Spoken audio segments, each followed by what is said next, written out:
you bleed green? Are you an ultimate Eagles football fan? Well, you're in the right place.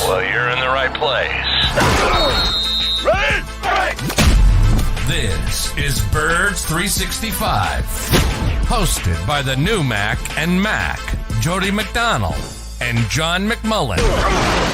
Here we go.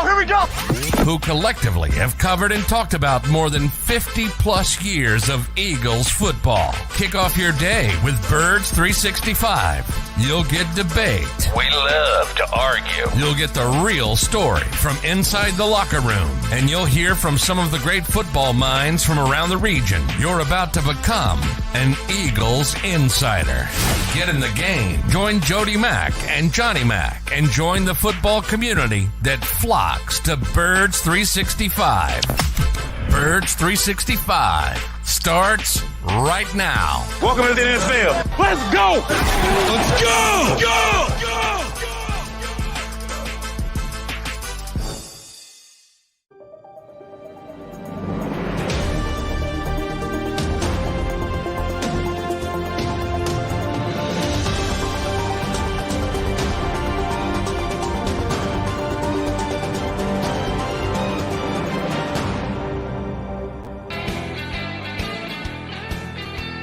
And a good Monday morning here on Birds 365.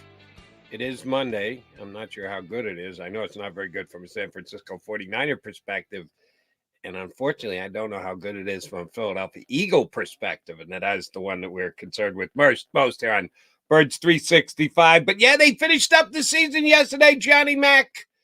I guess that Patrick Mahomes guy is pretty good, huh? He's having himself. Yeah, how about giving him the ball in overtime with a chance to win? A lot of second guessing with our buddy Kyle Shanahan, and I don't know. By the way, I hate the rules. I'll start there.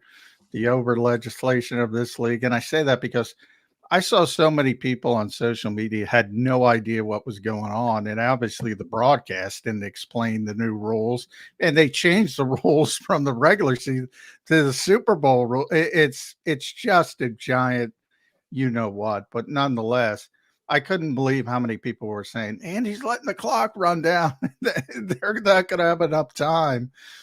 You just got to flip it over to the second quarter. In overtime, and they would have been fine. But a lot of people didn't even realize that. And I say that because I don't know if the 49ers understood the rules when they took the football, because it's more of a college mindset.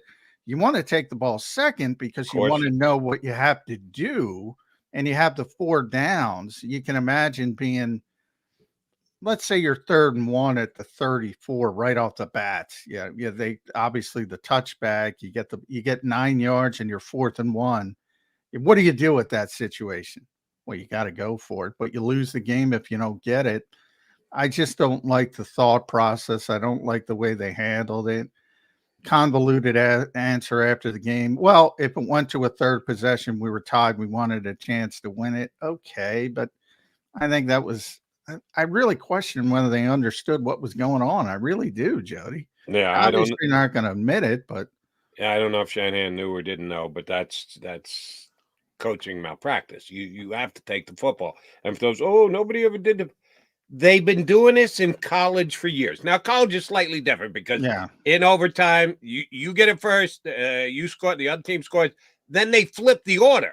So you have the ball basically for 2 possessions in a row, and that would not be the case here. That's the only leg that you have to stand on as far as defense. Well, if we both score the same, then we get the ball first, then we could win via a field goal. No, that is well outweighed by the advantage that the team that has it second has. You know exactly how many points you have to score, and there's no 4th down decisions. You're going for it on every 4th down up until you either tie it again and or take the lead and win like Patrick Mahomes does. Seems like every time he's in this situation.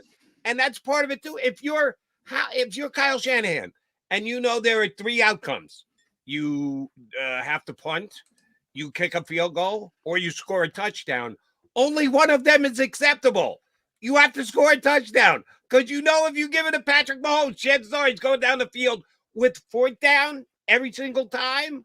Of course he's going to score a touchdown, which he did So Yeah. Shanahan, I'm sorry, that's coaching malfeasance out of Kyle Shanahan, which I'll give you credit because you've said since you and I started doing Birds 365, he's the best play caller, play designer in the National Football League. But far as the other important aspects of being a head coach in the National Football League, he's not good. No, he's not great, not as good as he's a play call. He's not good, period. He's a bad head coach. His saving grace is his ability to call plays and design an offense. In the first half, he let 30 seconds run off the clock when he should have called the timeout to try and give himself a chance to get the ball back. They got back. There was 3 seconds left. They ran one play. They went to the locker room. He should at least given himself a chance. Those things that coaches have to do, make decisions in game, he's terrible at it. He's terrible at it. Yeah, and by the way, I don't want to put it all on the coach. You know me. I think people, when you do, and I agree with all that. I would have taken the football, and if you don't take the football, I'm going for it on 4th and 4. I know it's long. It's not a good percentage that you're going to convert, but at least you have them backed up, and maybe they get a little bit conservative, and maybe somebody can make a play on defense. So I disagree with all of the decision making. I'm with you. Terrible game management. That's why I tell people all the time they get too bogged down in play call. Oh, you got to have a play call. Guess what? If somebody's bogged down play to play call, they make these types of mistakes. Right. I had to look at San Francisco because I've heard it from coaches who do call plays, and they say, well, we have a game management specialist, and he's in my ear, and he's the one doing it. And the 49ers do have one. His name is August Mangin. So August Mangin might get a little bit of the criticism too, because you got to be in the coach's ear and explaining situations to him when he's bogged down. By the way, making some great play calls and play designs during the game. He is phenomenal at it, but he's terrible at game management. He always has been. And it raised its ugly head at the worst moment. Overtime. Yeah, it sucks they changed the rules. It sucked. It's not sudden death, but that's what it is. That's what the rules are now. I hate they changed the rules, but they are what they are. And everybody knows it, or you should know it. You're supposed to know it. McNabb at the end of the day. And I can't prove it, Jody, because they said what they said, but I got an inkling thought that they didn't understand what was going on. I really, really believe that in my core. Can't prove it. Just speculation, but I really believe that organization, and it's not just Kyle Shanahan, as I explained, and that's egregious. If that's the case, that's egregious. Right. It doesn't pick your poison. You made the wrong decision, or you didn't know the rules. Fireable offense either way. Doesn't make a difference to me. That's unacceptable out of an organization, out of a head coach, and by the way, a game Jody, manager whispering in your ear. I don't care who the hell it is. Can't do it. And that doesn't mean, and I don't want to take the players off the hook, and Patrick Mahomes is great, and we'll say Patrick is unbelievable. That doesn't mean you can't stop and make a play. And, it's late in the game, and they were tired, and they went right down the field. I think Mahomes was 8 for 8. Nick Bosa, for a long part of the game, I thought he was going to be the MVP of the Super Bowl, which is an unbelievable accomplishment for a defensive player any year. I think he had 10 pressures and, maybe he just wore down, but somebody can make a play. So I'm not going to put it all on the coaches. I always say good times, bad times, indifferent times. Players always come first. Players still come first here. Patrick Mahomes, Kansas City does a tremendous job. On the other hand, San Francisco kind of fell apart. And by the way, Eagles fans, speed in, speed out, whatever Andy's calling it this week, corn dog, I think he calls it, or Tom and Jerry, I think Peter King said this week, whatever you want to call it, that speed in, speed out motion. And he's got 2 picks built in. Talk about play design. It ain't that easy. Now, granted, the Eagles blew the coverage, but it ain't that easy to cover that, especially when you're in man-to-man coverage. And the likes of Marquez Valdez-Scantling and McCall Hardman. And the only big play, Mahomes really didn't do much in the first half. He wasn't really all that good. Didn't do anything. Yeah. The only big play he had was basically tossing it up for grabs, and Hardman just happened to be in better position to adjust to the ball to make the 56-yard. What a good play. No, Gibson, if Gibson had any ball awareness, he just didn't track the ball. That was the Exactly. safety. That would have been an interception if he tracked the ball properly. Now, sometimes you take a shot and it worked out for you. Yeah, I mean, that's what the 49ers defense in the first half was tremendous, and I didn't expect that because they weren't playing well in the playoffs coming up to that point against Green Bay, against Detroit. And all of a sudden, Nick Bosa, Fred Warner was amazing. Best linebacker in football. They did a tremendous job early in that game, but they gave Patrick Mahomes the ball too much, and they wore down. And when he's got the ball in his hands that much, you're going to start to wear down. And I think that's what happened. For the longest period of time, Jason Kelce had one catch for 1 yard. And then Jason Kelce became Jason Kelce and just Travis. Well, Jason was Jason. Yeah, Jason was Jason as well. I got Jason on the mind because at some point we're going to talk about me having to do a 180 and say, yeah, that whole thing about I thought he was coming back after this week, I'm doubting that highly, and the reasons why I've changed my position there. But sorry, I meant Travis. The huge plays that he made in the fourth quarter and overtime. And him immediately dismissing any thoughts of retirement. His brother may retire. He's not retiring. He's going for a three-peat, John. Never been a three-peat in the National Football League. It has not happened. And the Kansas City Chiefs with Andy Reid, Patrick Mahomes, and Travis Kelce have a chance to pull that off next year, which is amazing.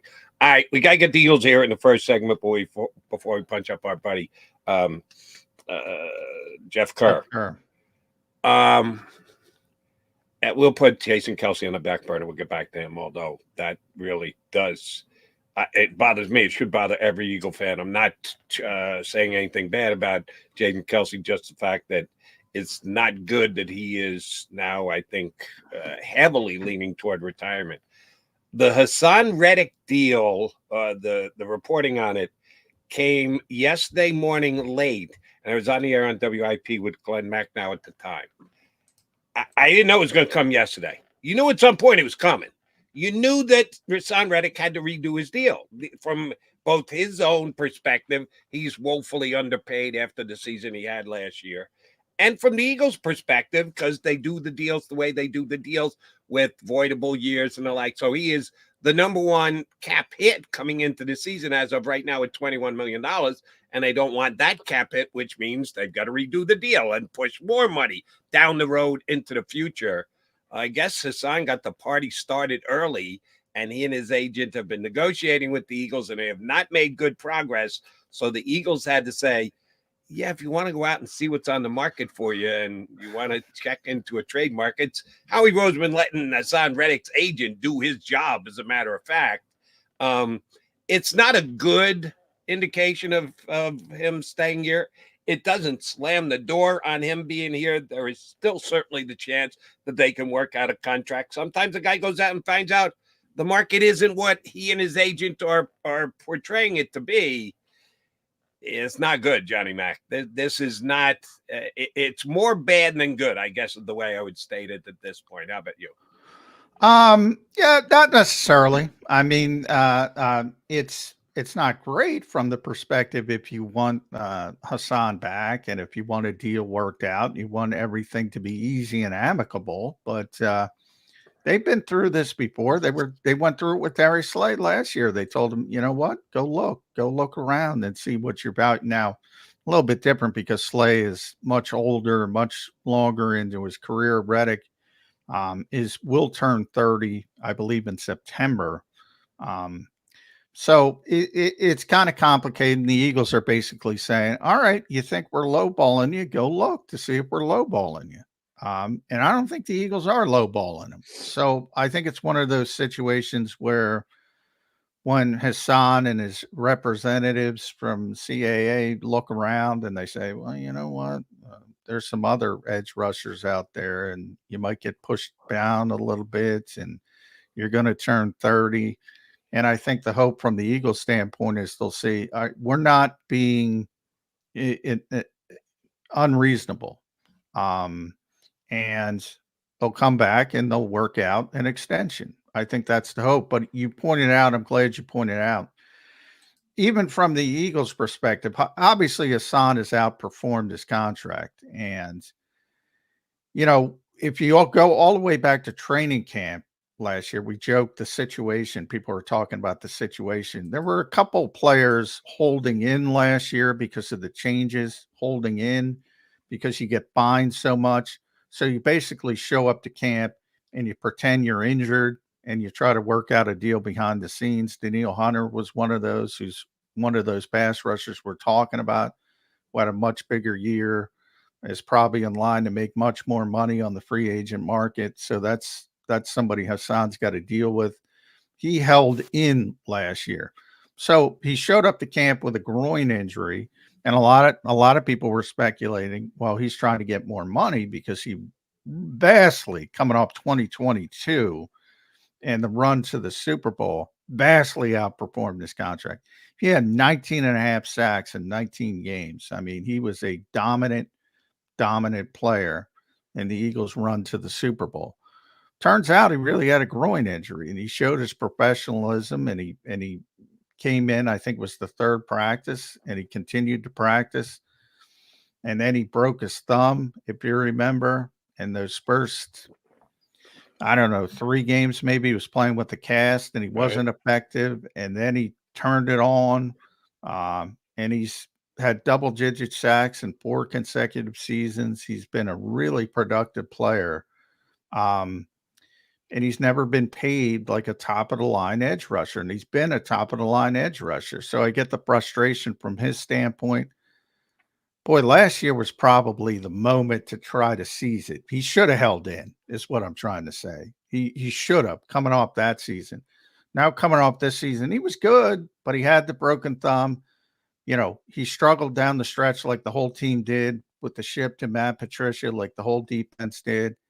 And now he doesn't have as much leverage. That's why I never blame players, man. You got to seize the moment, because the moment, if you don't seize the moment could be gone pretty quickly. But I don't think the Eagles are being unreasonable, and I think Hassan will see that, and we'll see what happens from there. But the Eagles aren't going to trade him unless they get major compensation and major salary cap relief. So it's going to be difficult. I know. Well, the salary cap relief is what it is. They're going to take a hit. They can wait till after June 1st, can use a June 1st designation so as to break it up over 2 years. It'd be less this year and more the year after. So it's either you do it and you take the hit, or you don't do it because you think the hit's too much. But the compensation part, what do you think they get for Hassan Reddick, turning 30, one of the best pass rushers in the National Football League, but the new team is going to have to pay him $24, $25, $26 million. You think they're getting a 1 for Hassan Reddick? No, I don't. Okay. I don't. So then, not especially at that number. I don't think he's getting that, though. And that's, I think, the Eagles' hope, is that he goes out there much like Slay did, and the numbers are 18, 19, much more manageable than that. And they work out some kind of an extension where Howie and Jake Rosenberg can, start over, add years, put on voidable years, and make the cap number much more manageable. I think that's the long-term goal and the long-term hope. I don't think this is by any estimation that the Eagles have said, all right, we're going to trade Hassan Reddick. No. They just don't want an angry player in the building who they think, who thinks they're being unfair. They want him to go see what the market is. Well, sometimes you end up getting a deal done like they did with Slay, and sometimes you're basically thrown up against the wall and you have to move on from a player you don't want to move on from because, you misread the market, and there was a team that was willing to go to upwards of 23, 24 million per year. It's going to play itself out. We will have to see, but it puts the Eagles, kind of moves Howie season up, getting underway a little quicker than maybe Howie Roseman wanted. It is always Birds 365 season here on the JAKIB Media YouTube channel. And again, I noted this last week, show number 700. This is our 700 Birds 365. Just happens to fall on the day after the Super Bowl. We'll talk about both the Eagles and the Bowl with our buddy Jeff Kerr, our Monday morning staple. Jeff Kerr, CBS Sports, up next here on Birds 365. Go to get your game on. Go for the beers. Go for the cheers. Go for the hit and the hits. Go for the stakes and the stakes. Go to get your parlay on. Go to get your party on. Go for the scene. Go for the screens. Go for the gallery. Go for the win. Go to Ocean. Visit theoceanac.com to plan your visit. At Pond Lehocky, we've recovered billions of dollars for our clients, and we're confident we can do the same for you. With over 250 years of combined courtroom experience, we've helped over 100,000 injured clients obtain some of the largest settlements in Pennsylvania. One conversation is all it takes to help you and your family get back on track. If you've been injured in an accident, give Pond Lehocky a call. They're carving them up and good play calling along the way. First and goal at the 6.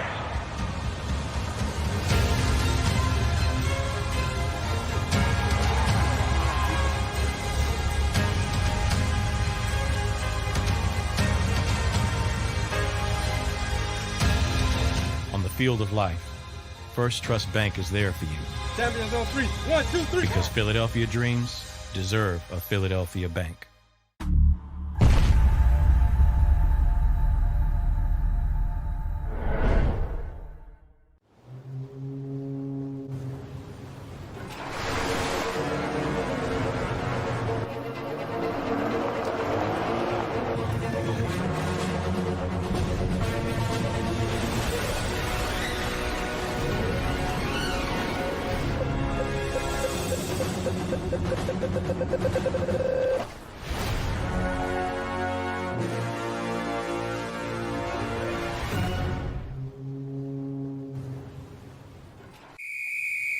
Underdog Fantasy has a way for you to play alongside your favorite football team all season long with their fantasy pick'em game.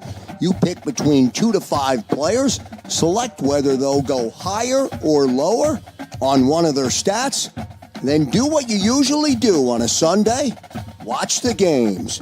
You can win up to 20 times your money in a single game by going 5 for 5. It's a fantasy game, and the Sports Betting Show wants you to get involved. Go to UnderdogFantasy.com. When you sign up, use the promo code WIN, and Underdog will double your first deposit up to $100. That's UnderdogFantasy.com. Use the promo code WIN.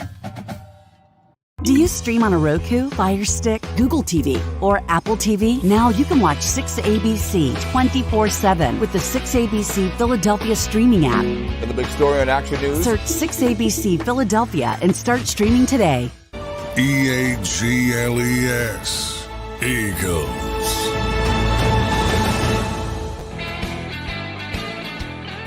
You got Mac and Mac with our buddy Jeff Kerr from CBSSports.com. The end of game, Patrick Mahomes throws a touchdown pass. Kansas City Chiefs win back-to-back Super Bowls, have a chance to repeat next year. What was the first thing you thought of, Jeff Kerr? Corn dog.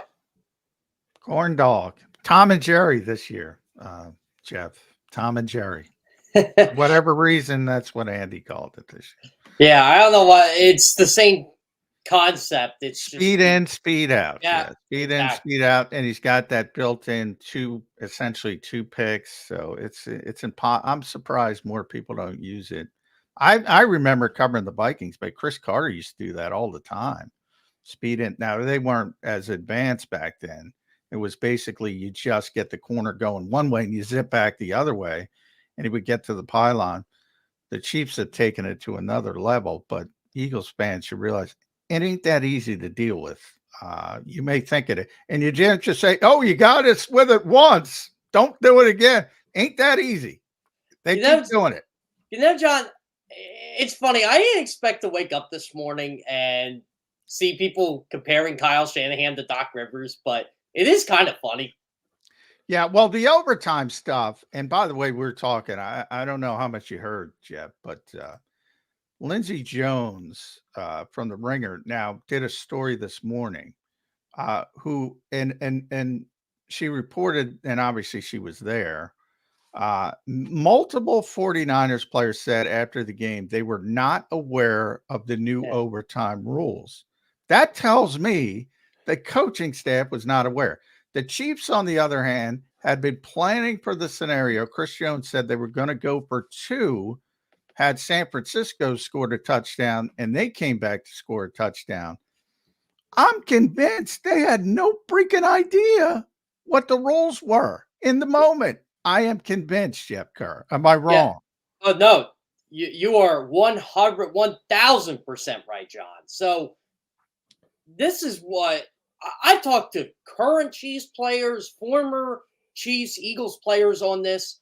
They have told me they've never seen a coach that pays more attention to detail on anything than Andy Reid does. When I was talking to a couple of Chiefs players at the AFC Championship game, they're like, he doesn't even have like a spreadsheet. It's all in here. Like, okay, so if this happens, we're going to do this. If this happens, we're going to do this. And I'm convinced that's how it was in overtime. They were probably shocked the 49ers chose to receive. And I'm sure they should have been. Yeah.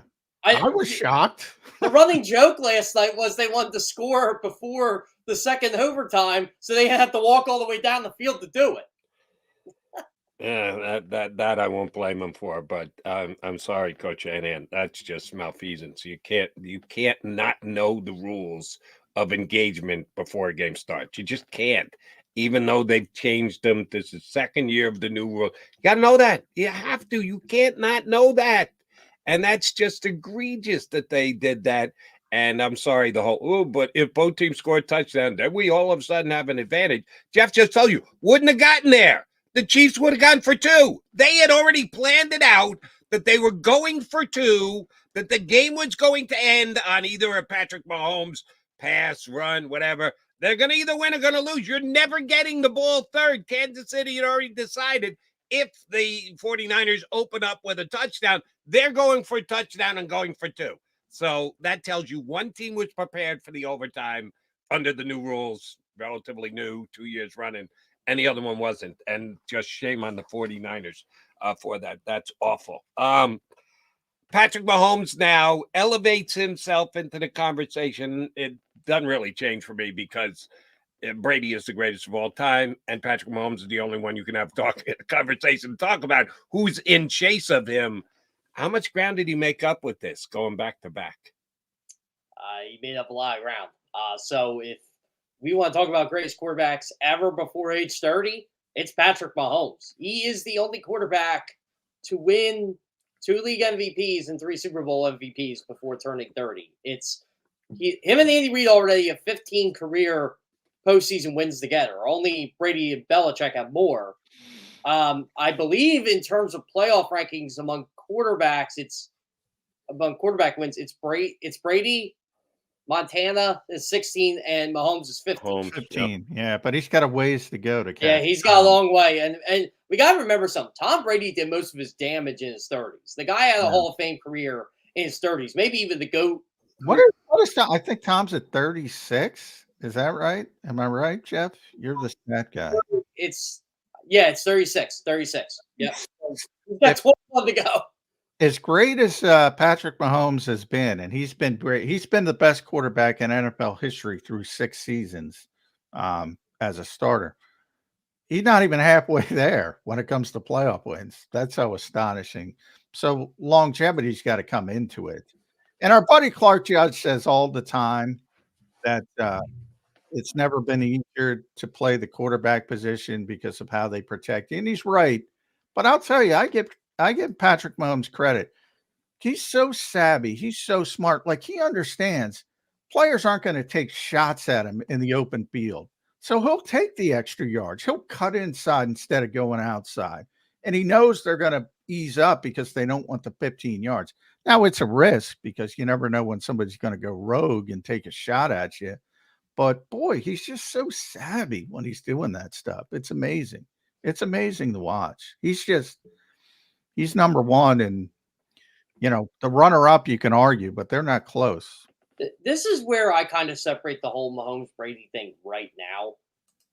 When Brady got his first 3, and I've heard this from players that played against him and with him, they never thought Brady was the best quarterback going into those games. Like Kurt Warner was he was the MVP that year he faced Brady. Yeah, well, Brady was young too. Yeah, and there were a lot of Patriots players that were convinced you had to stop Donovan McNabb to beat the Eagles.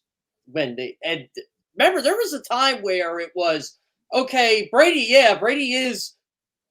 he's top 5, but he's not Tom Brady. Like McNabb was in that conversation.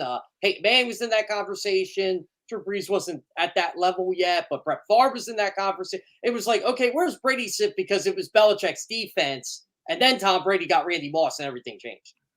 Agreed, and kicked Brady up to another level, and Mahomes just kicks it up each and every single time. And Johnny, your point about that'll kind of probably be forgotten, but that was as big a play as any in overtime when he took off and made the play with his legs.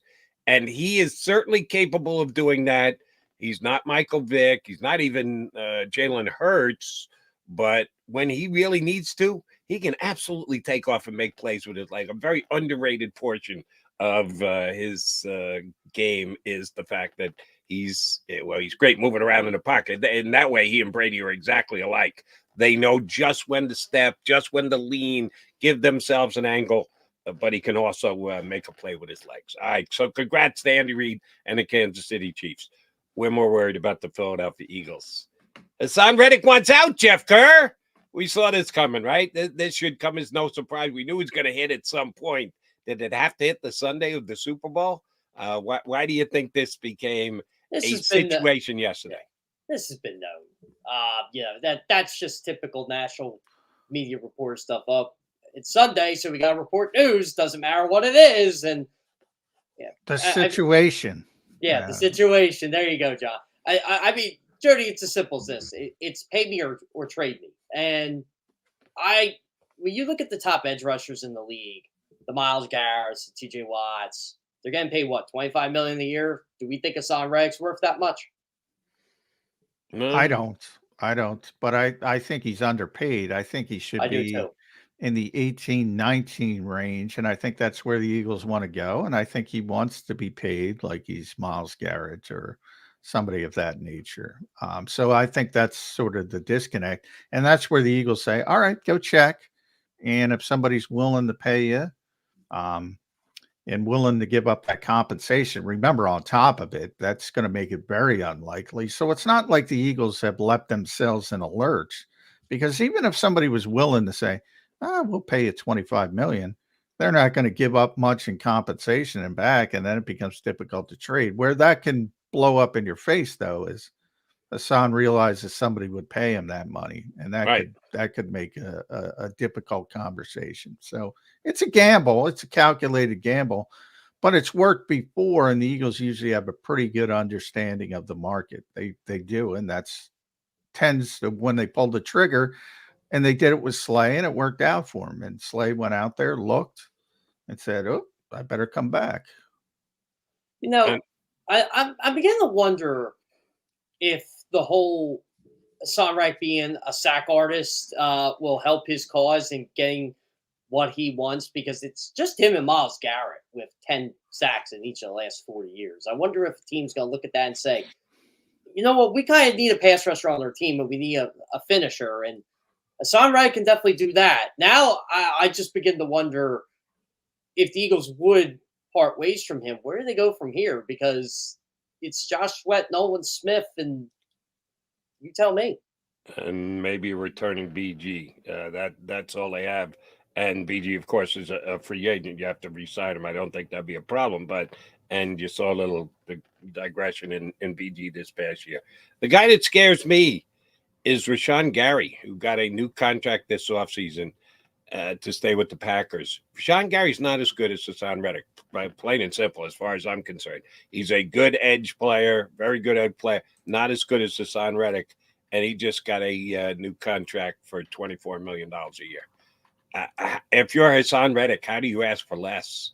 You can't. You know you're a better player. Now, Gary's a couple of years younger, and it was his first foray into free agency. This will be Hassan's second, but that's my starting point is $24 million, and I'm not coming off it much. You think the Eagles are going to be willing to go that high for Hassan Reddick? I don't think so because they have other needs. You know what, John? I may have caught the tail end of this. Did you say Hassan should have held in last year? Because I would agree with you if that's what you said. Yeah, he should have held in. He should have, and that was the speculation when he showed up with a groin injury. We were all thinking, because most notably, I remember Hunter, but there was somebody else who held in as well. There are a couple players because you get fined pretty drastically now, so you can't hold out like you used to. And he held in, got a new deal, only a 1-year deal, and now he'll be a free agent and be able to cash in. Daniil Hunter, I'm talking about. Yeah. Reddick, showed, to his credit, showed some professionalism, went through it, knew he was underpaid. But boy, when you have 19 and a half sacks in 19 games and you're clearly the best defensive player on the NFC champions, and what was he, 4th in defensive player of the year voting? That was the time to seize the moment. Hold in. To me, you were the reason the 49ers made every single excuse in the book why you exactly last year. He wrecked that game. He wrecked the NFC Championship game. I should have mentioned that. Well done, Jeff. He wrecked that game. What I got upset about when Hassan Reddick said he was underpaid was how much people were upset he said that. That's a distraction. I said, but I didn't see Hassan Reddick be a distraction to this football team the entire season. No.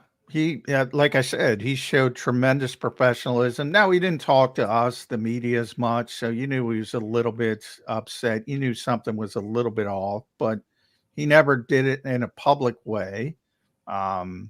He never became that disgruntled player behind the scenes. I think if you looked at him in his effort, it was the same. He just didn't have as good as his season. A lot of reasons for that. They didn't have as much talent around him. Other guys weren't performing. And that's why I never fault players for holding in or doing, because these teams will cut you in a heartbeat if they don't think you're performing. So I thought that was his leverage point, and I thought he should have used it, to be honest. And now the leverage point is gone, at least a little bit. And to Jody's point with Rashawn Gary, yeah, I don't know if NFL teams think that way, because Rashawn's like, I don't know, 260, somewhere in that range. Yeah, like 6'4", right? Yeah, he's a big dude. He's younger, as Joe mentioned. He's only 26, so that factors into Hassan's going to be 30. He's 27 now. Rashawn, yeah. So when he signed the contract, though, so that's different. All right, John, then do me a favor. Give me the comparable guy. If you're saying height, weight, certainly age plays into it. I get that. But who's the comparable guy who signed recently off the edge that numbers are in the same ballpark with Hassan's? That's the problem. Hassan Reddick's such a unique player, and this is what the Eagles tried to do with Nolan Smith. He's so undersized, yet so effective. I remember we were talking, like, is this going to be a concern when the Eagles signed? They had so many lighter bodies, and it worked out well. It didn't affect them. They had lighter bodies at linebacker. That a light body was concerned, can they stop the run? They made it all the way to the Super Bowl. Now, people say they didn't stop them run the Super Bowl, but they had a very good season defensively. I don't think we need to legislate that as much as people hate Jonathan Gannon. They were really, really good defensively. I don't know. That's part of the problem. And I think that's what the Eagles, and you could see the Eagles saw this coming, right? That's why they drafted Nolan Smith. And they're like, we'll just draft another Hassan Reddick. Well, he wasn't another Hassan Reddick. They might be drafting another edge rusher. The way this is going. And they did that at wide receiver too. So you keep doing it until you get it right. But yeah, to Jody's point, I don't know, because Hunter's age-wise is the same, but he's much bigger. He's much more physical, and he's going to get more. Now he's had an injury history, so maybe that affects him. But when he's healthy, he's been more consistent as well. He's a comparison for the age. But again, I don't know if there's many Hassan Reddick body types out there, and that worries NFL people. Obviously, it worries the Eagles, and he keeps producing. That's why he's got a chip on his shoulder, because people keep bringing this stuff up, and people can blame me, but NFL doesn't matter. I bring it up. NFL teams bring it up. Yep. So that's part of the problem. You know what frustrated me a lot about Hassan Reddick last year, and this isn't Hassan Reddick's fault, but the reason why he was labeled a bust those first couple years with the Cardinals is because they he's playing asked him out of to play. position. Yeah, he's playing out of position, and then the Eagles did it a little bit at time, not often, but they did it, and I'm like, that's not his game. Just let him do what he does best. Let Hassan Reddick sack the quarterback. I whether you like it or not, that's what he gets paid to do. I thought that was overblown. I don't know about you guys, but dropping in the cupboard 7 times a game, that's not a big deal. I think it was 3 last year, though. Yeah, but and people used to kill Gannon for it. It's the least he ever dropped in his career. I mean, ever since Dom Capers unveiled the zone blitz, people drop. You know, is it a little bit too much? Sure, but I don't think it's that crazy. Well, I'm trying to look at the edge. John, do you think we're going to see a shift based on what happened in that Super Bowl last night? I mean, Steve Spagnuolo brought out the old Jim Johnson playbook and said, you know what? And now, granted, not every team has Trent McDuffie to do this, but I got a cornerback that can get after the quarterback and just cause him a nightmare of pain. Brock Purdy was 2 of 6 on 3rd down last night. When they sent. Yeah, San Francisco had a real difficult time on 3rd downs. I thought, hey, I said I picked the Chiefs to win the game. I was pretty close. I picked them to win 27-23. So it was close. I was 30-24. But I said, and Jody can attest to this, I said if Brock Purdy plays a clean game, San Francisco's got a chance to win. He played a clean game. So you can give Brock Purdy credit. Patrick didn't play a clean game. Brock did. I thought he was let down a little. I thought Debo had a bad game. Now he had a hamstring. I thought Kittle had a bad game. I'll add on to this for you, John. So Brock Purdy was 8 of 20 when he was targeting Debo Samuel, Brandon Ayuk, and George Kittle. Yeah, I think Ayuk was fine. I think McCaffrey, the numbers weren't great, but I thought McCaffrey was great. I thought Jawan Jennings was their number 3 playmaker. He was the MVP with 9 minutes to go. Yeah. He had a touchdown pass and a touchdown reception. Forget Patrick Mahomes, forget Brock Purdy, forget Debo Samuel, forget Isaiah. He was the MVP with 9 minutes to go in the game. Jawan Jennings. Yeah, he had a great game. I thought Brock did enough to win. You know, there weren't many big plays. I think their longest pass play was 24 yards, something like that. And that was that the McCaffrey play, or was it the Yeah.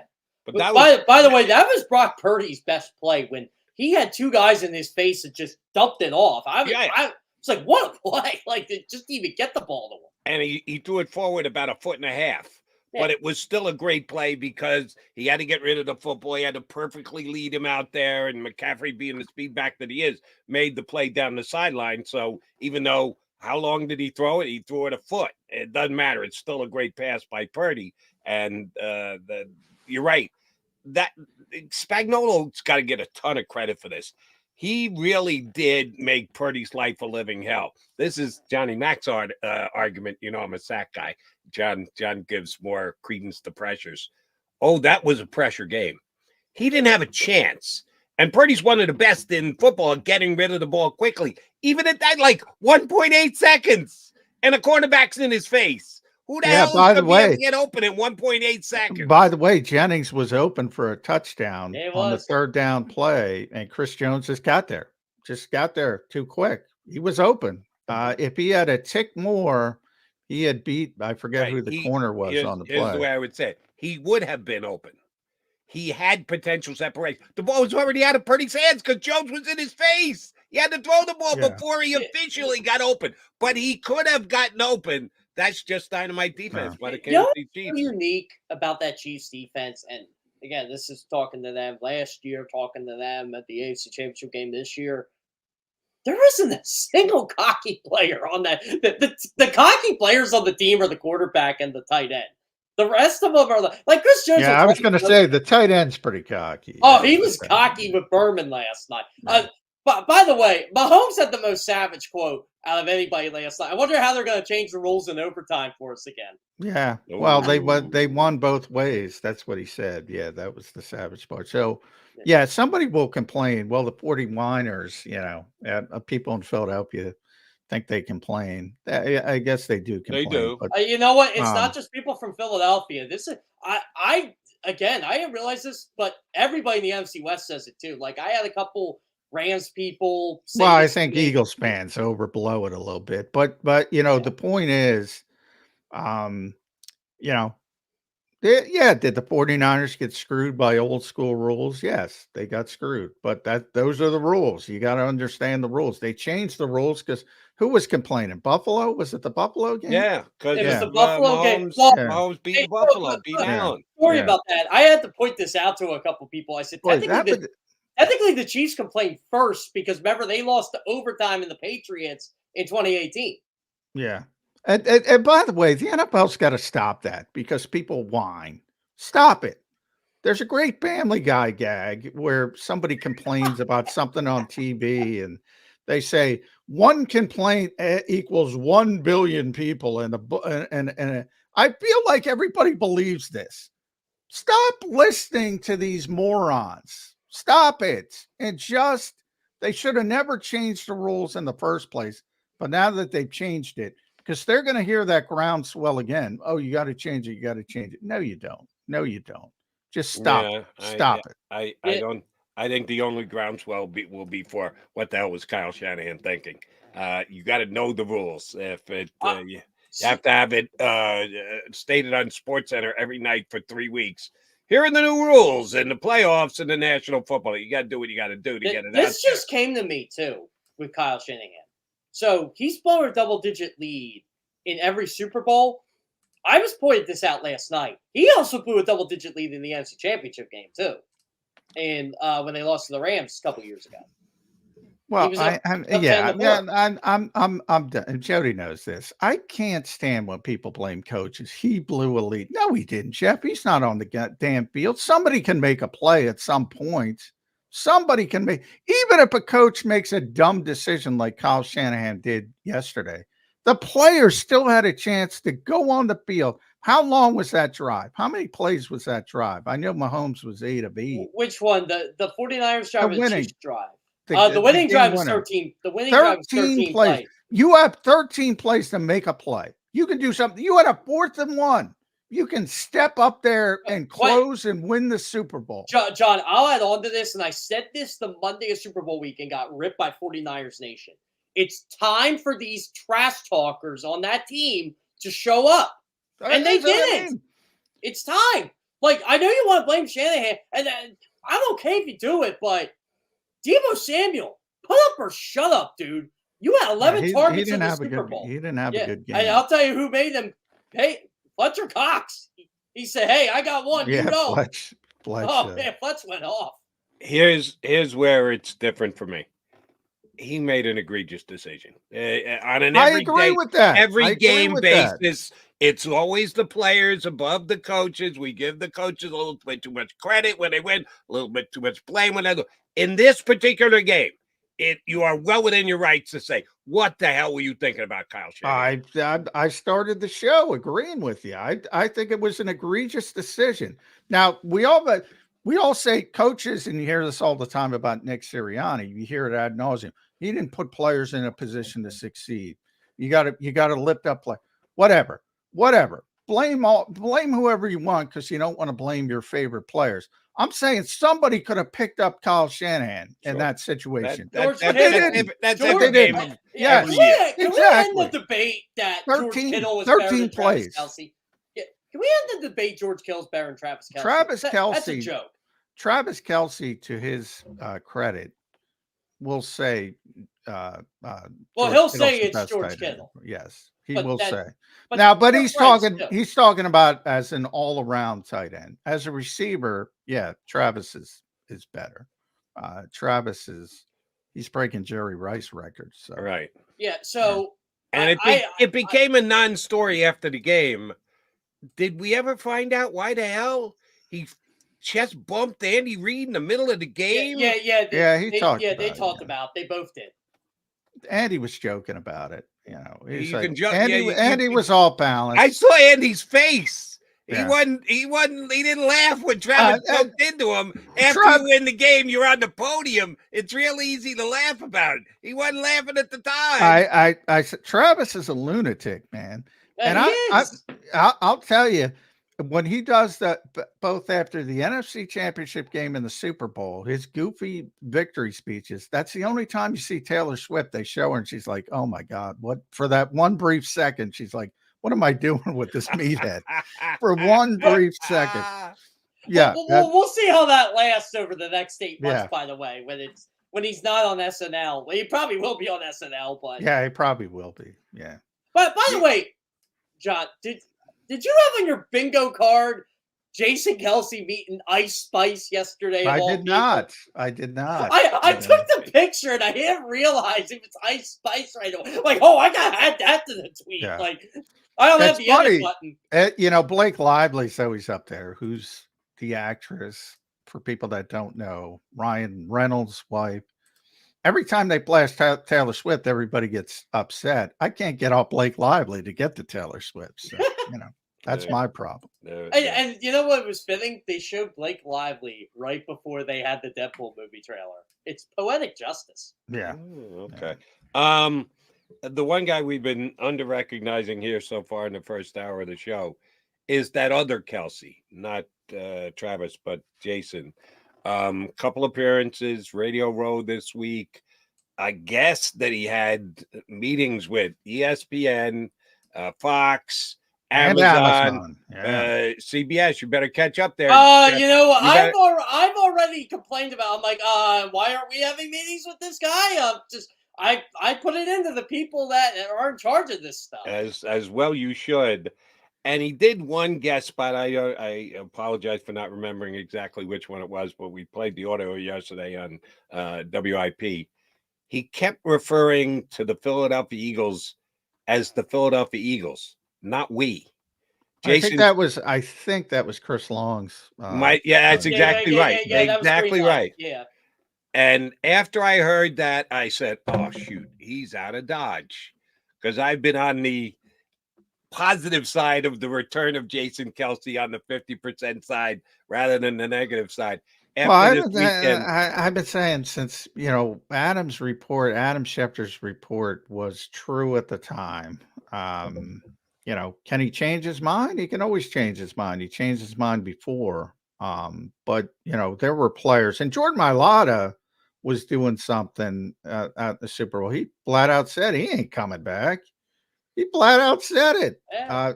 Now, again, we're talking about one person. He can change his mind, but that's why I've always been still leaning towards retirement when it comes to Jason. I always say maybe he's so excited by Travis's win, he starts thinking about coming back. Who knows? I always say wait till the first week of March, because that's usually when he tells you he's coming back or not coming back either way. Which is only that's just standard NFL business, because he's not going to screw the Eagles. He is on several occasions mentioned the fact that he wants to continue to be part of the organization. Jason, I got bad news for you in case he hasn't figured this one out. If you're working for Amazon, you're not working for the Eagles, okay? You can't have dual work slots as a commentator on the games, but also be on the Eagles staff in some way, shape, or form, assistant general manager, advisor, whatever. You can't have your cake and eat it too, Jason. And it seems like that's what he wants. But this was a depressing weekend for me, because can we add this little quirk into the Super Bowl? Did any of you guys think Andy was playing mind games last night when Don DeSandro was there pregame? Oh, by the way, he was in the box with Taylor Swift. Yeah, Dom was in the box too at one point. Yeah. How is he playing mind games with Dom?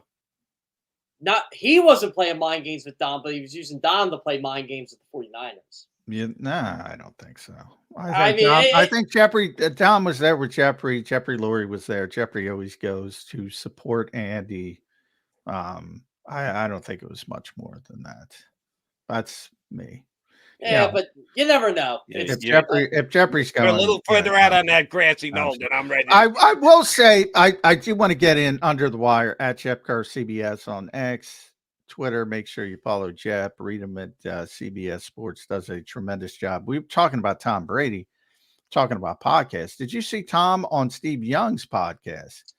Because a lot of Eagles fans, he was talking about modern quarterback play. What's wrong with modern quarterback play? And a lot of his Eagles fans thought he was talking about Jalen. He wasn't talking about Jalen Hurts. He was talking about 15, 20 different guys.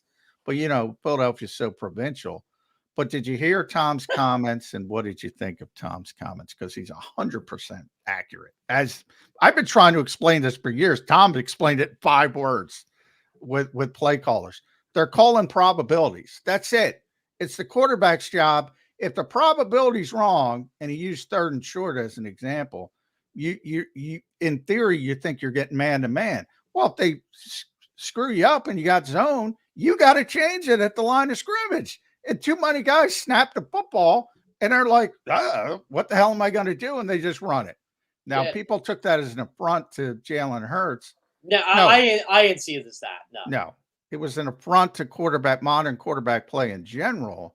But I loved it because he explained so succinctly why it's important to understand what's going on at the quarterback position. And it's not on the play caller. People think play calls are magicians. They're calling probabilities.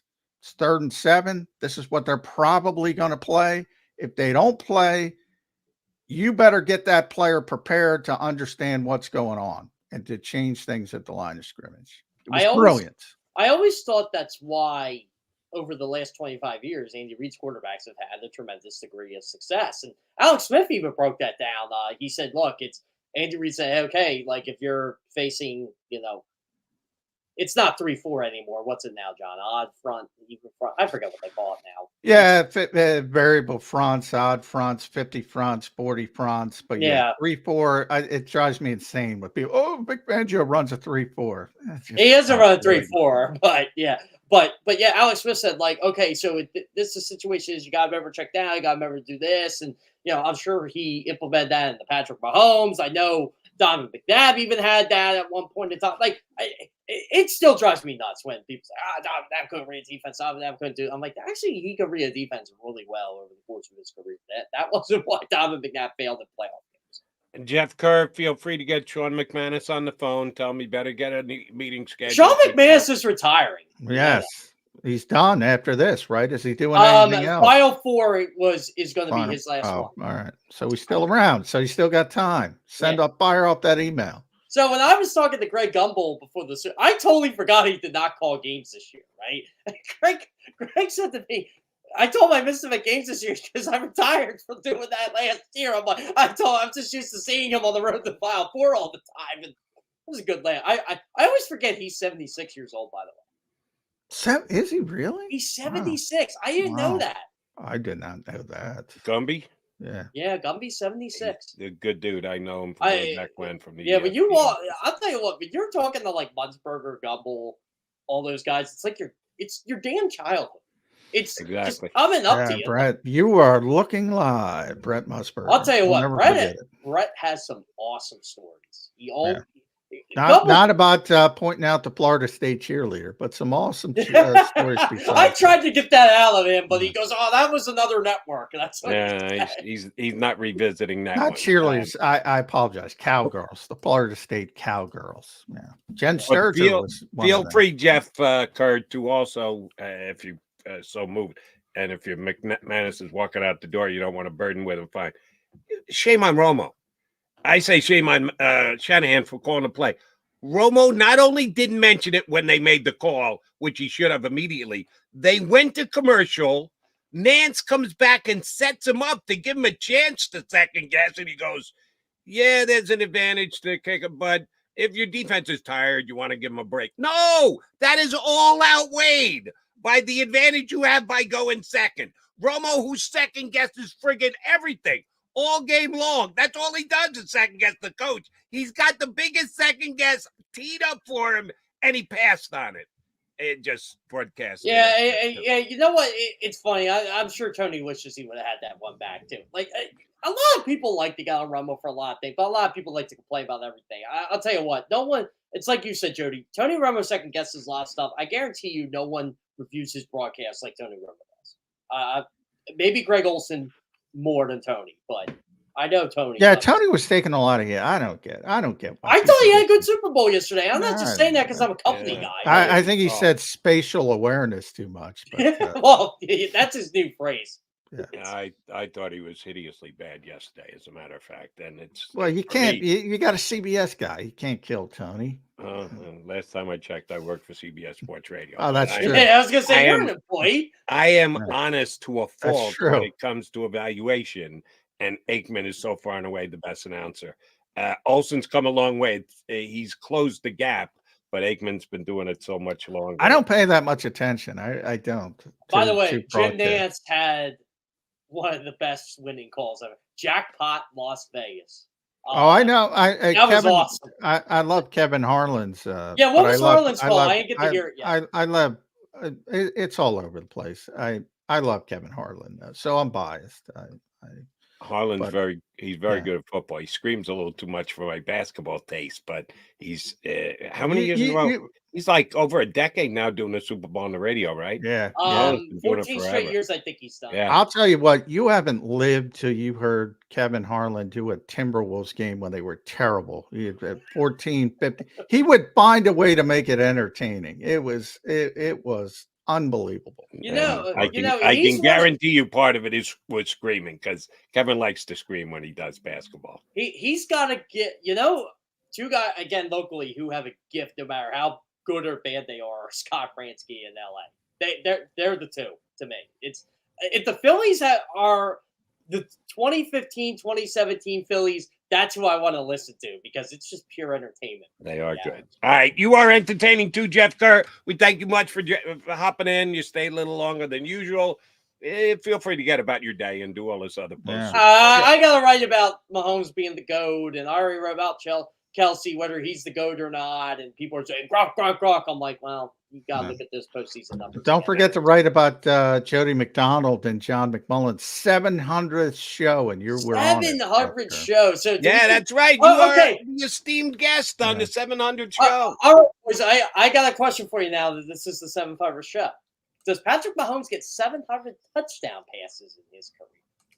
Oh, I don't know. That's where he's at what, like that's too much math to be asking McMullen and McDonald. Yeah. By the way, I should also say before you leave, the Philadelphia Eagles beat the Kansas City Chiefs this year. So they did do that. They did beat the Super Bowl champions on the road. They did not do much after that, but they and the head coach was screaming at the fans, whatever he said. Yes, Nick's lucky to still have his job, so he should be putting that one in the rearview mirror. The receipts Chiefs fans have right now are savage. Oh, somebody put it up.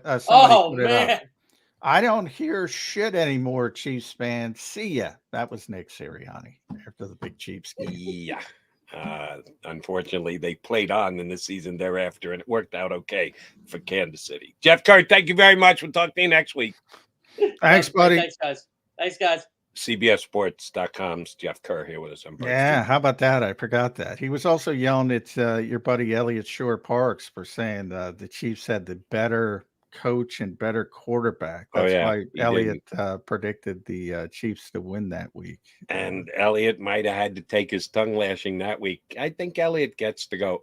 You see the thing? I think the Chiefs have the better coach and quarterback. Yeah, I think that was proved out over time to be a correct statement by ESP. All right, Johnny Mac coming back. Chris Franklin from NJ.com. Going to keep it in an Eagle mode. He's going to join us coming up in less than 15 minutes here on Birds 365. Go to get your game on. Go for the beers. Go for the cheers. Go for the hit and the hits. Go for the stakes and the stakes. Go to get your parlay on. Go to get your party on. Go for the scene. Go for the screens. Go for the gallery. Go for the win. Go to Ocean. Visit theoceanac.com to plan your visit. At Pond Lehocky, we've recovered billions of dollars for our clients, and we're confident we can do the same for you.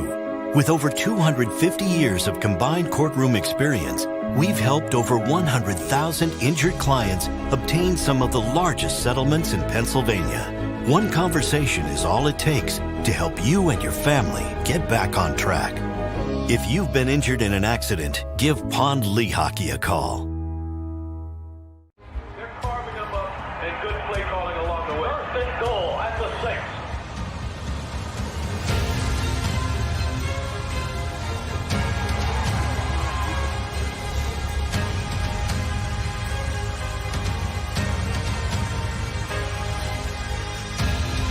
On the field of life, First Trust Bank is there for you.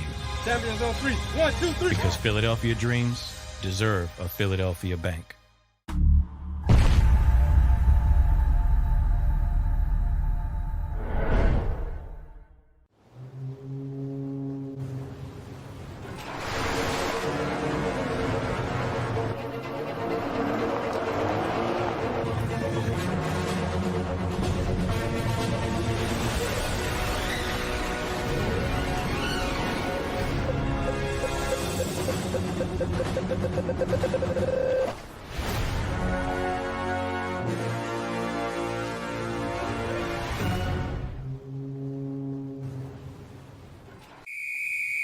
Underdog Fantasy has a way for you to play alongside your favorite football team all season long with their fantasy pick'em game.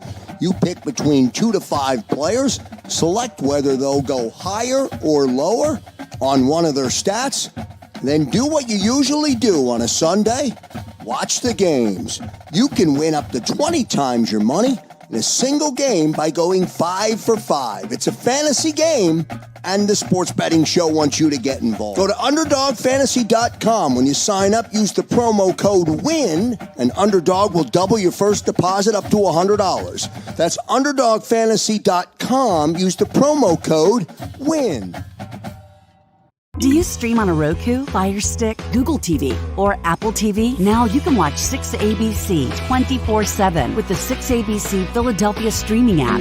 For the big story on Action News, search 6ABC Philadelphia and start streaming today. EAGLES, Eagles.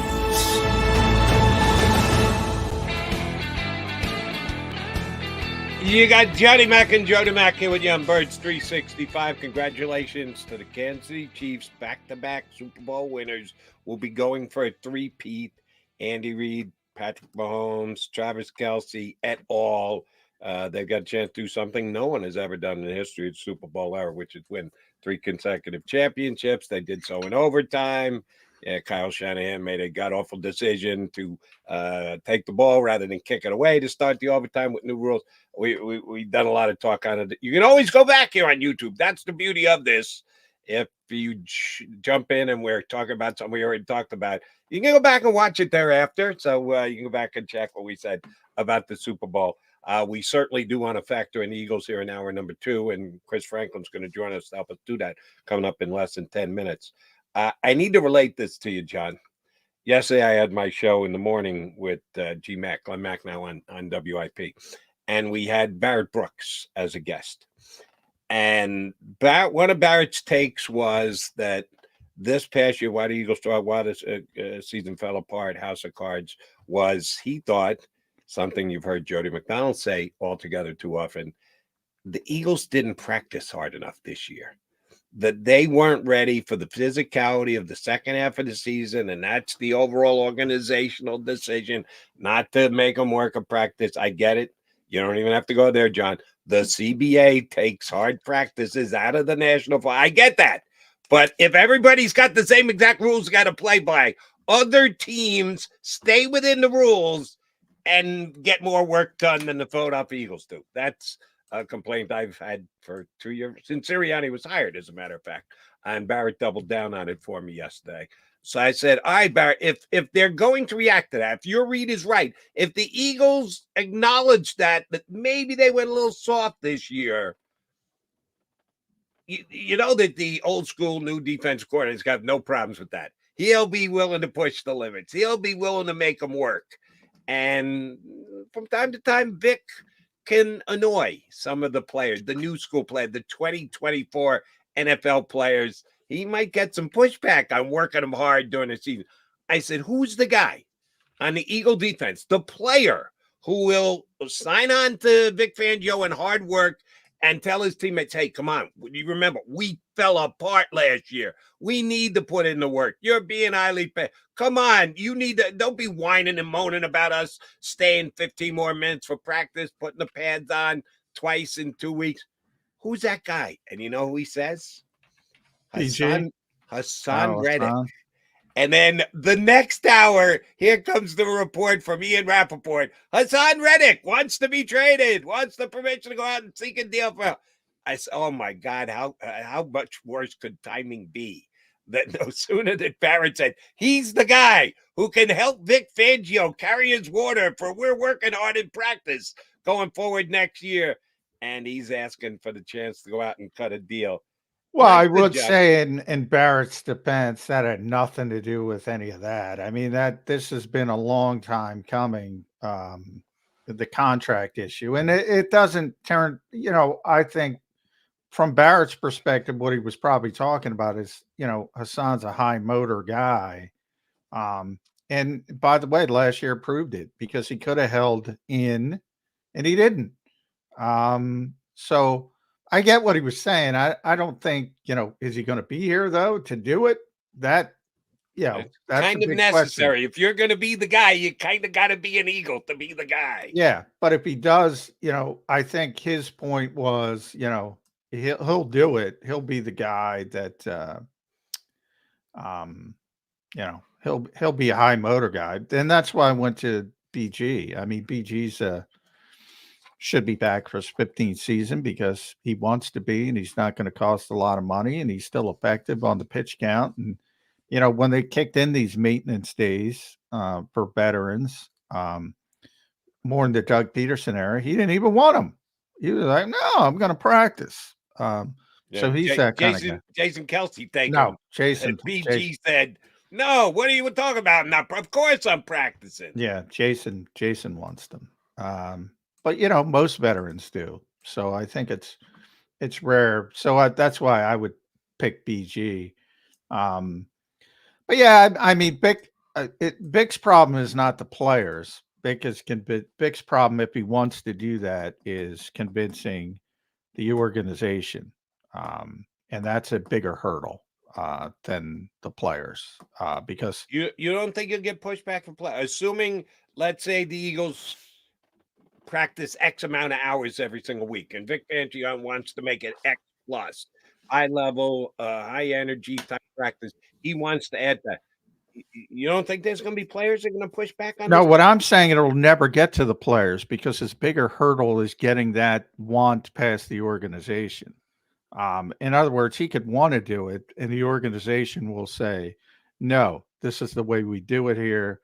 Sorry, Vic, make the most of your time."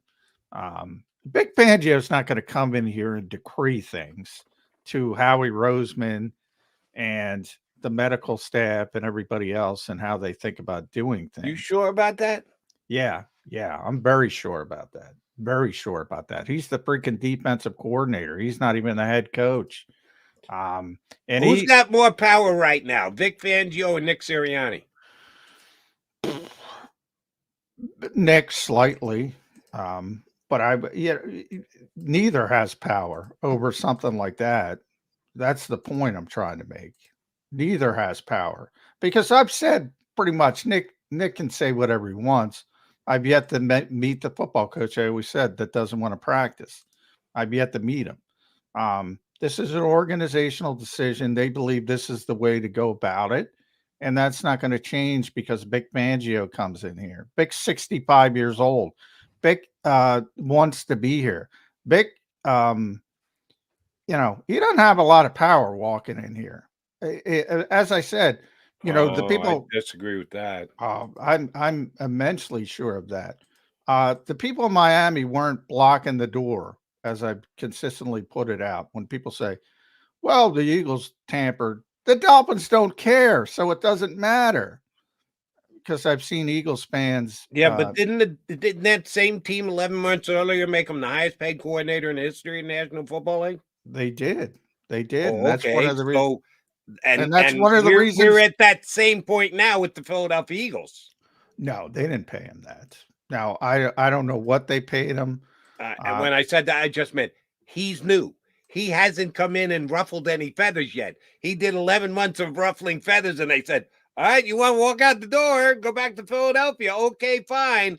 But 11 months ago, they were ready to make him the highest paid. That's a pretty good compliment. That's giving him a lot of power. That's giving him a lot of props. Make him the highest paid coordinator in the history of the game.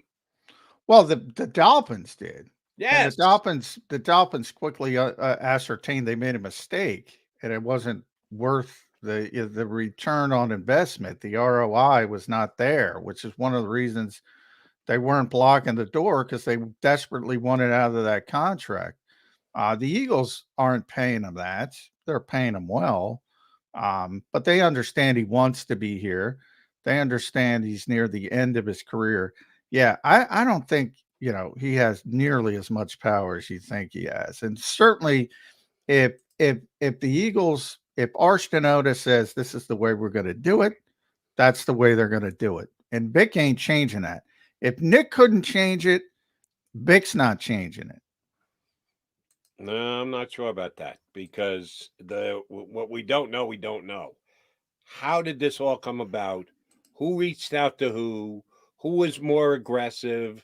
Did the Eagles talk Vic into leaving Was Vic getting the feeling that, hey, this is not going well, I need to find myself a landing spot? None of us know the answers to those questions. Vic does. The Eagles do. The Dolphins probably third most on the list as to how my belief is Miami was kind of surprised that he came to and said, listen, if you guys want to move on, I'd be willing to step out of my contract. They said, oh, okay, yeah, fine.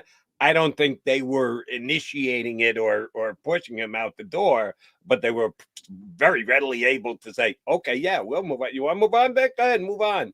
I don't know. It all comes down to how it came about. If the Eagles pursued him, if the Eagles did tamper, if the Eagles said we got to keep this on the down low because if Goodell finds out we're going to be fined, yeah, he comes in with a lot of power, John. More so than the head coach. The Eagles wanted him. Don't get me wrong, but we'll see. I don't know why you think he's got all this grandiose power. I don't think any coach has grandiose power under the current setup that the Eagles have. I don't think the head coach before got power taken away. I don't think he had that kind of power. Why would a defensive coordinator have that kind of power? They believe in the way they do. Now, if Howie comes back and sits down and says, you know what, we weren't prepared, and goes to Arsh and says, what can we do to tweak this? We need a little bit more time on the field. If they make that decision organizationally, and Vic might be a part of that, saying we should probably practice a little bit more, but he's not going to come in and decree we're going to practice and the Eagles are going to roll over like a puppy, like he's, petting their belly. I mean, they're going to be like, you know what, dude, we don't have a lot of injuries. This is the way we're going to do it. And he's going to accept it because he's the defensive coordinator. All right, I'll try this one more time, and then we're going to punch Chris Franklin up. They're sitting in a meeting next week, the weekend, all the way up to camp. You've got Vic Fangio with his experience and his resume in the National Football League, who the Eagles procured. None of us know exactly behind the scenes as to how it went down and who called who's first and who was more engaged in getting this done, but they got him. He is now theirs, and they're paying whatever it is. It's top of the line coordinator money. It might not be the same he was making last year, but they're not getting him for $1 million a year. And he says we need to practice more. And he's Vic Fangio. And Arch Stenoda, the Eagles, what's his official title? He is their chief medical officer. Chief medical officer is saying, no, I think we should do exactly what we did this year. Denote as much time as we did last year. when our defense fell apart like a house of cards. But my philosophy, my time frame, mine is still the right way to do things. And Howie Roseman / Jeff Lurie have to make a call. Do we go with our chief medical officer who was here last year and part of the defense falling apart, or do we go with a guy who's well, I know we're at Birds 365, but now we're blaming poor Arsh for the collapse of the Eagles defense. I'm going to blame Howie Roseman and lack of personnel. Yeah, that's not going to fly. I'm not blaming. You blaming think Jeffrey's going to hear that? I don't think so. The Eagles are a very forward-looking organization, or at least they think they are. Let's put it that way. If they're forward, then why the hell would they hire Vic Fangio? 65 years older than dirt Vic Fangio. Well, they're a forward organization. People often confuse innovation with, newness or youth. That is no guarantee of innovation. Andy Reid is probably the most innovative, remains probably the most innovative offensive mind in the NFL. So we got to get to Chris. We'll get Chris's thoughts on this. But if the Eagles believe as an organization, all I'm saying is Vic Fangio, they have tremendous respect for Vic Fangio. Tremendous respect. Don't get me wrong. But they are not going to – he doesn't have more power than Doug Peterson when he first got here or Nick Sirianni when he first got here. He doesn't have – you're basically projecting like he's going to have more power than anybody since Chip Kelly. I'm saying that's not the case. He's a defensive coordinator, and the Eagles will make an organizational decision. He'll be a part of it, but if he says, I need this, they're not just going to do that because he says, I need this. That's all I'm trying to say. And all I'm trying to say is if it comes down to Arch Stenoda or Vic Fangio making the call on length of practice, I think this offseason, Howie Roseman and Jeff Lurie fall to the side of their new defensive coordinator rather than we're just skipping over Nick Sirianni now. No, that's kind of Nick's one. I mean, that's kind of. I'm not. Wait, you just got out. John, if you told me once, you told me 25 times. Introduce me to the coach who wouldn't want to practice more. Yeah, so Nick's already here. Do you think Nick's going to side with the Eagles and go, oh, yeah, we got to practice less? I have destroyed this organization. And no, I haven't. I've destroyed Jeffrey Lurie for how he handled Nick Sirianni's situation. And even I don't believe that. Even I don't believe they're going to come in. Oh, we're not going to listen to Nick Sirianni, or we're going to listen to Vic Fangio when it comes to logistics and setting up practice and all that kind of stuff. All right, I don't believe that. If Nick is still on the flow chart ahead of Vic, what's Nick going to say? Nick is just going to sign. I know this offseason is notoriously yes, sir, yes, sir. Maybe nice. To keep my job, sir. Or do you think the real coach and Nick comes out and goes, yeah, I'd like to have the extra 15 minutes of practice time every day. Maybe he enjoys having Vic as another advocate, but I think, I probably talk more about Arch Stenoda than anybody else who covers the Eagles, because I don't think people realize how important he is in this organization. That's all I'm saying. All right. I think this could be a season where Arch's power base goes backwards. He's McMullen. He's McMullen. I'm McDonald. We are Birds 365. Look at him. He's smiling. He can't wait to get into this conversation. Jeffrey Lurie would scapegoat Chris Franklin, nicest guy in the world. Jeffrey Lurie will scapegoat anybody. So anything's a possibility. Our scapegoat, Chris Franklin from NJ.com, joins us next here on Birds 365. Go to get your game on. Go for the beers. Go for the cheers. Go for the hit and the hits. Go for the stakes and the stakes. Go to get your parlay on. Go to get your party on. Go for the scene. Go for the screens. Go for the gallery. Go for the win. Go to Ocean. Visit theoceanac.com to plan your visit. At Pond Lehocky, we've recovered billions of dollars for our clients, and we're confident we can do the same for you. With over 250 years of combined courtroom experience, we've helped over 100,000 injured clients obtain some of the largest settlements in Pennsylvania. One conversation is all it takes to help you and your family get back on track. If you've been injured in an accident, give Pond Lehocky a call. They're carving them up and good play calling along the way. First and goal at the 6.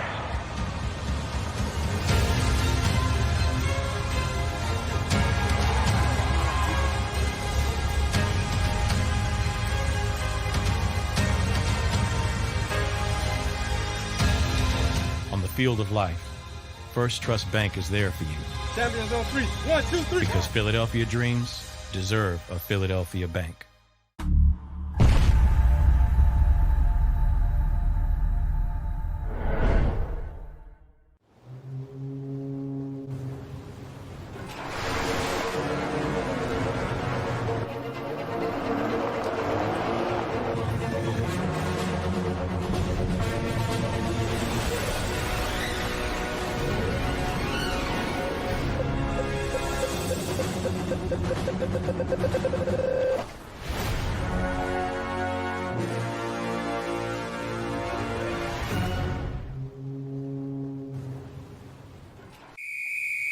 Underdog Fantasy has a way for you to play alongside your favorite football team all season long with their fantasy pick'em game.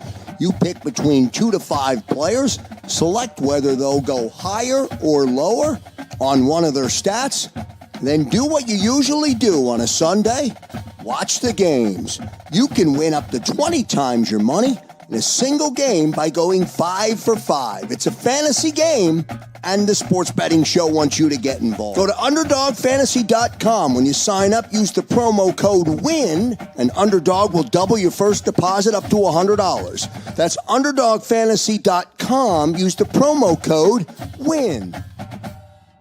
Do you stream on a Roku, Fire Stick, Google TV, or Apple TV? Now you can watch 6ABC 24/7 with the 6ABC Philadelphia streaming app. And the big story on Action News? Search 6ABC Philadelphia and start streaming today.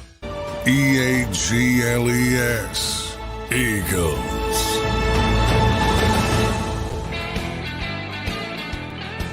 You got Mac and Mac here with you on Birds 365, Jody McDonald, John McMullen, and that would be Chris Franklin from NJ.com, good enough to jump on board with us. You were laughing at me, weren't you? While you were in the green room. I was laughing at my Jeffrey Lurie scapegoat conversation. I'm laughing at both of you because it's almost like mom and dad are fighting again, and I always see it every time. It's great. We always fight when Chris is here. We weren't really fighting, though. Don't know why. Is that on you, Franco? Do you make us fight? Absolutely, positively not. Got nothing to do with it. You get none of the blame whatsoever. Who's going to get the blame for the fact that Hassan Reddick wants the hell out of Dodge? Is that the coaching staff from this past year, the collapse of the team, the fact that Howie Roseman probably, I don't know. I'm not there. I'm sure Howie was working behind the scenes as he'd get an extension done. All he knows he didn't, and it reached a point where he had to grant him the availability to go out and see if he can get himself a trade. Is there blame to go around is the question I guess I need to ask. I think if you want to blame anything, you blame, stick on the 49ers teams. Blame Nick Bosa for getting paid big time. You blame Hassan Reddick for getting as many sacks as he did. You blame Howie Roseman for not having enough cap space right now and having other guys you have to sign. I think it's a perfect storm when it comes to Reddick and his ability and basically what he can earn, because he's earned it. I'm sorry, 27 sacks in the last 2 seasons. There's not many guys that say they can do that. The Eagles also have to keep in mind that they're keeping in mind they still have to pay Devontae Smith. They still got to extend Landon Dickerson, and they still got a lot of other moves they have to make. Sure, they can create some cap space, but yeah, I think it's this whole thing of him asking for a trade. We could be headed down to another Darius Slay situation right now. Yeah, and then Darius Slay worked out, so it's not the worst thing in the world to say, hey, you know what? Go look at the market, and then the player feels better and feels that the franchise isn't trying to undercut him. And if his value is what his value is, probably if I'm the Eagles, I would probably hope 18, 19 million versus 25 million. If he goes out there and finds that out, all of a sudden it works out for the Eagles like it worked out with Darius Slay. That's a possibility. Yeah, and if it does, and it's the thing's going to be the compensation package, in my opinion. When you look at what they actually get in terms of receiving that trade back, because I think it was over the cap last I looked yesterday. It goes $1 million if you trade them. Basically, if you want to trade them for a draft pick this year, you get $1 million in salary cap relief. If you do it post June 1st, it's something like 16 million. Yeah. So it's one of those things So where you you're got to like, wait. Yeah. You gotta, and then you don't know what team you trade them to, and then is it going to be really worth it? So there's a lot of factors going in. That's what more and more I think of it. I think we're headed toward a sit-in. I just think we're headed toward that thing. Yeah, hold in. I said, Chris, he should have held in last year. And remember, he showed up with a groin injury, and there were some people speculating because there were other players around the league holding in. There are significant fines, so you can't hold out anymore. You can, but you're going to lose significant money. But a lot of players held in. And I thought Hassan, to be honest, the leverage was never going to be higher for him. 19.5 sack season. Eagles made the Super Bowl. Clearly the best player they had on defense was, I think, 4th in Defensive Player of the Year voting. I really thought he should have held in last year and really pressed for whether you want to call it an adjustment of the deal. Didn't have to be an extension, but he was underpaid. He was vastly underpaid. Everybody knew it. Instead, he was professional. He played. It's not necessarily a good thing because teams will take advantage of that.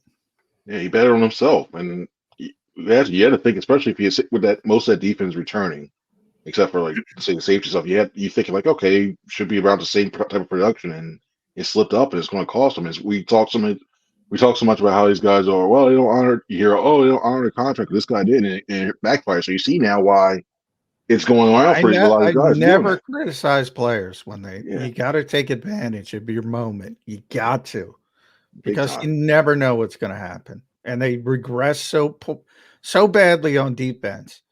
Not just Hassan, but he also broke his thumb early, so he was playing with the cast. He wasn't effective. Then you had to move to Matt Patricia late. He wasn't effective then.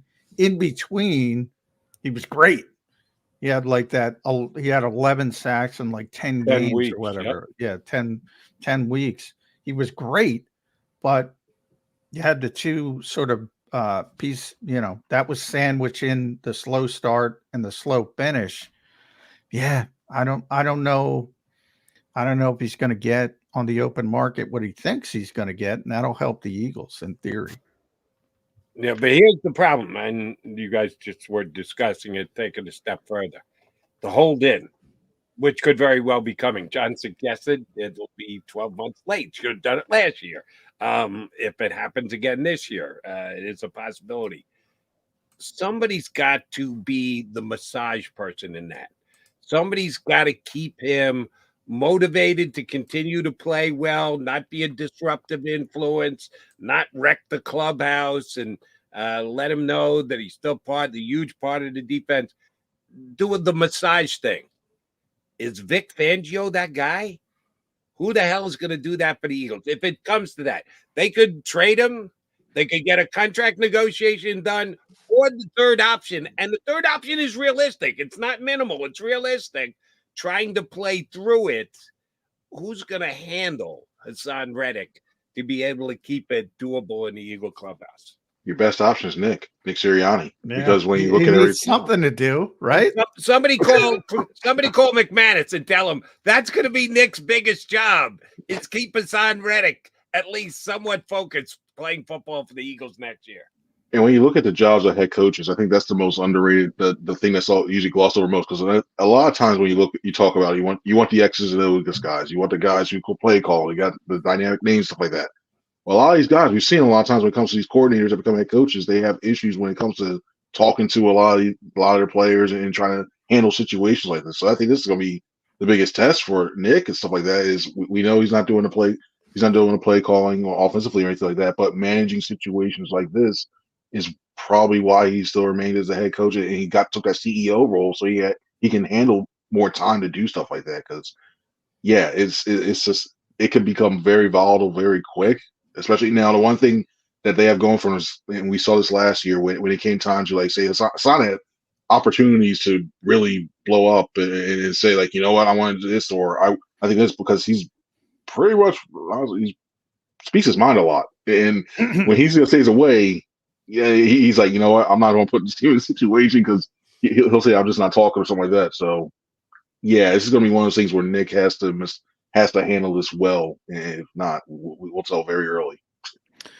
Well, we're talking about one star player. Let's talk about a second star player. Let's break some news this morning, Chris. Jason Kelsey's retiring. Let's stop this. He's not coming back. He's out there in a lucha libre mask celebrating Travis Kelsey's win. He's meeting with Fox. He's meeting with Amazon. He's meeting with ESPN. I don't even think he wanted to play. I think this week in Vegas wrecked him to the degree to the partying to the degree he couldn't come back. He's retiring, isn't he, Chris Franklin? See, the biggest indicator I'd have is if by now he told the Eagles, "Hey, drop my salary down to $1," and so free up the cap because all this stuff going on. I honestly don't. I think there's a serious shot he comes back. Oh, really? I can't get I think there's a shot. Chris, I did the flop thing. I was very much in the camp of Jason's coming back after he met with every broadcast outlet on the planet, and any ones he missed will all be in contact this week. And then the interview he did on the Chris Long podcast where he said, Eagles, Eagles, Eagles, Eagles, didn't say we once, never once referred to the Philadelphia Eagles as we. Man, I flopped this weekend. You're holding tight. He's coming back, huh, Chris? It's not tight. It's a thin strip, but just a wait. Because I think he would. You're a glass half full guy. God bless you, Chris Franklin, for sticking to your guns. I'm a flip flop artist. I just absolutely did a 180 this weekend. By the way, unless Jordan was trolling, Jordan Mailata flat out said it out there. He said, "No, man, he's not coming back." Jordan, telling the truth or trolling. Well, the thing that I would probably say is like, if that's the case, you let the team know sooner than later. Because I know you're Jason Kelsey, you've been with the franchise for this long. It's at the point now where like you got moves coming, you got to move forward and I think mentally prepare that too. The Eagles now. I think the Eagles. What day does the New Heights podcast drop on? Is it a given every week, or do you just have to? Yeah, they probably taped a couple out there, so they may have had a taped one. So it's usually Tuesday, Wednesday, somewhere around there. But So this Tuesday is the 13th. Write it down, February 20th. If it's going to happen on a Tuesday, it's going to be the New Heights podcast after they get the celebration podcast in this week and give his brother all his props for back-to-back and three-peat and blah, blah, blah. And Taylor looked great in black and everything else. They'll do all that this week. Next week, it'll be Jason's turn to go, yeah, I'm calling it a career. Yeah, the more and more, if it looms into March, if it looms past the combine, that's where I'm starting to see it a little more. He won't do that to the Eagles. He shouldn't. You might say he shouldn't. He shouldn't. That's the main thing, too. Yeah, I think the Eagles already know, to be honest. But we'll see. I mean, you think he's lying to us all? No, he's not lying. I think he wanted to, let Travis have his run and go out on his own. Like what Adam Schefter reported. Yeah, I mean, Chris was there. Lane Johnson talked about it like he was pretty much done. He told guys he was close to during the season.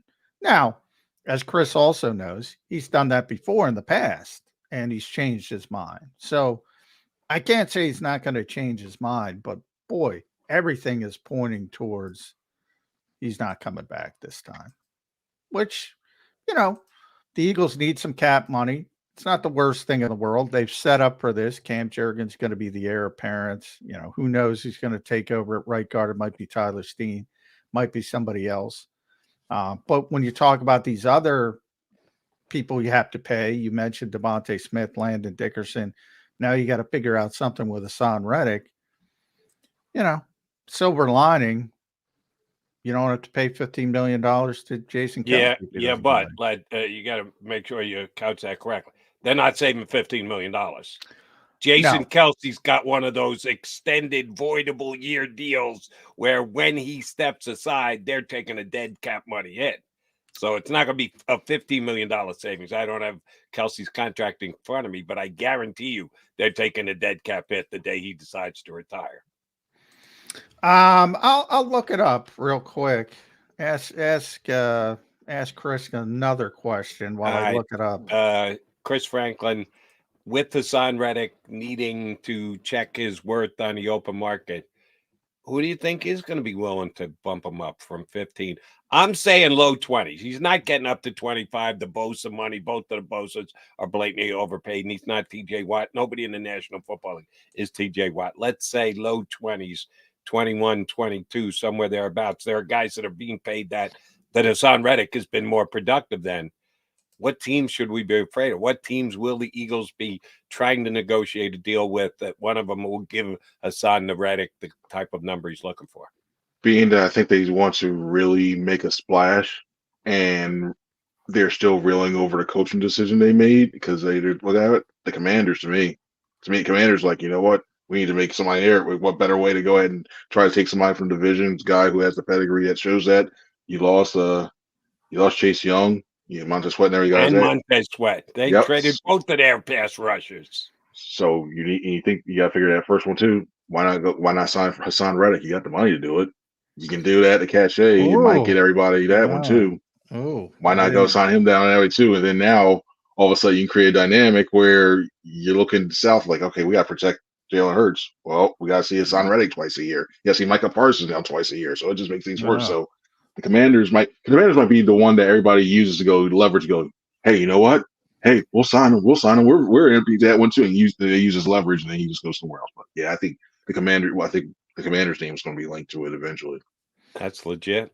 Yeah, that makes some sense because obviously, and by the way, Chase Young had a good Super Bowl for about a quarter, and then kind of fell off. But well, we gotta get Super Bowl talking with Chris as well. Boy, it's come out this morning that a bunch of 49ers players admitted they were not made aware of the new overtime rules. When I was watching it in the moment, Chris, I got the feeling like San Francisco had no freaking idea what was going on. I got to be honest with you. They're like, oh, we won a toss in overtime. Let's take the ball. I think that's what they did. And they're like, let's take the ball. And now it's more of a college setup.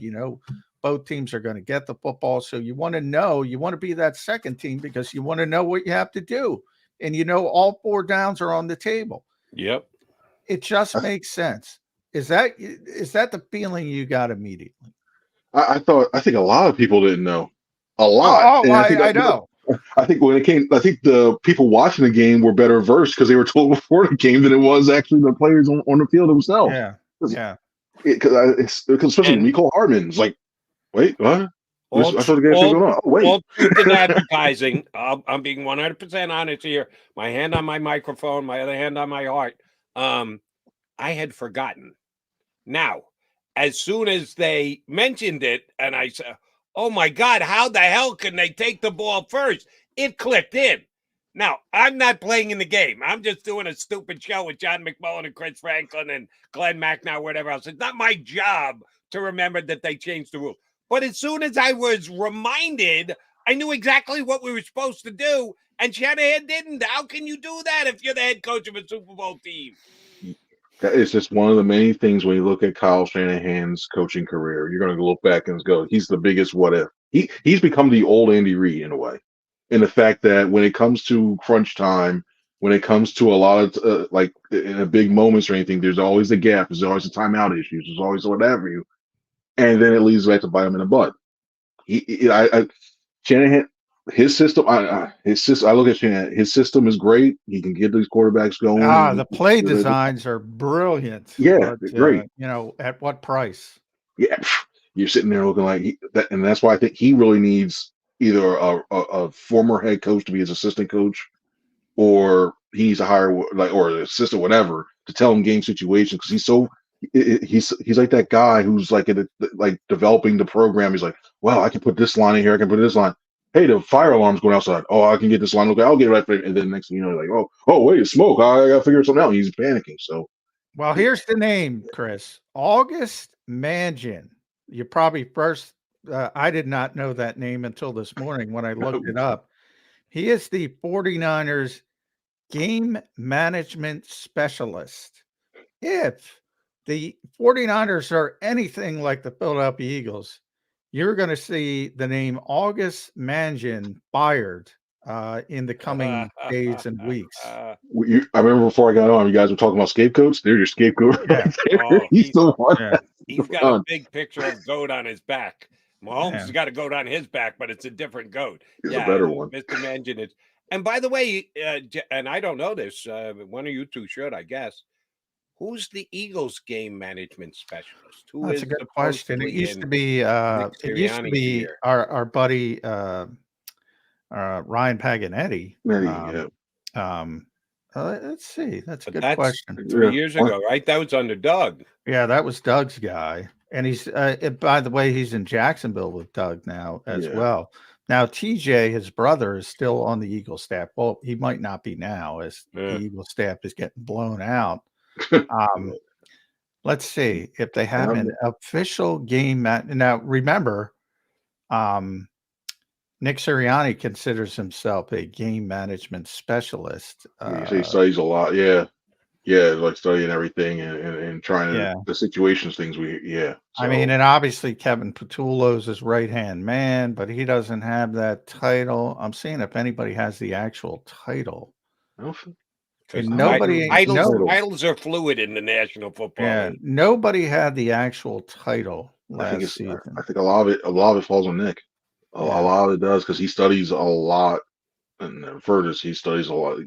Game managers from all the way through college, all the way through, and tries to do that. And as a CEO coach, he has, because remember, I maintain one of my pet peeves is people are calling, well, Nick will be a CEO coach. He already was a CEO coach. So that coach does, he wasn't getting bogged down by the play calling since he gave it up to Shane Steichen. So he should be the game management specialist. Yeah, CEO coach shouldn't need a game management specialist. Exactly. So I agree with you there. Did you ever find out how big a hit the Eagles are going to take if Kelsey walks away? How much rollover?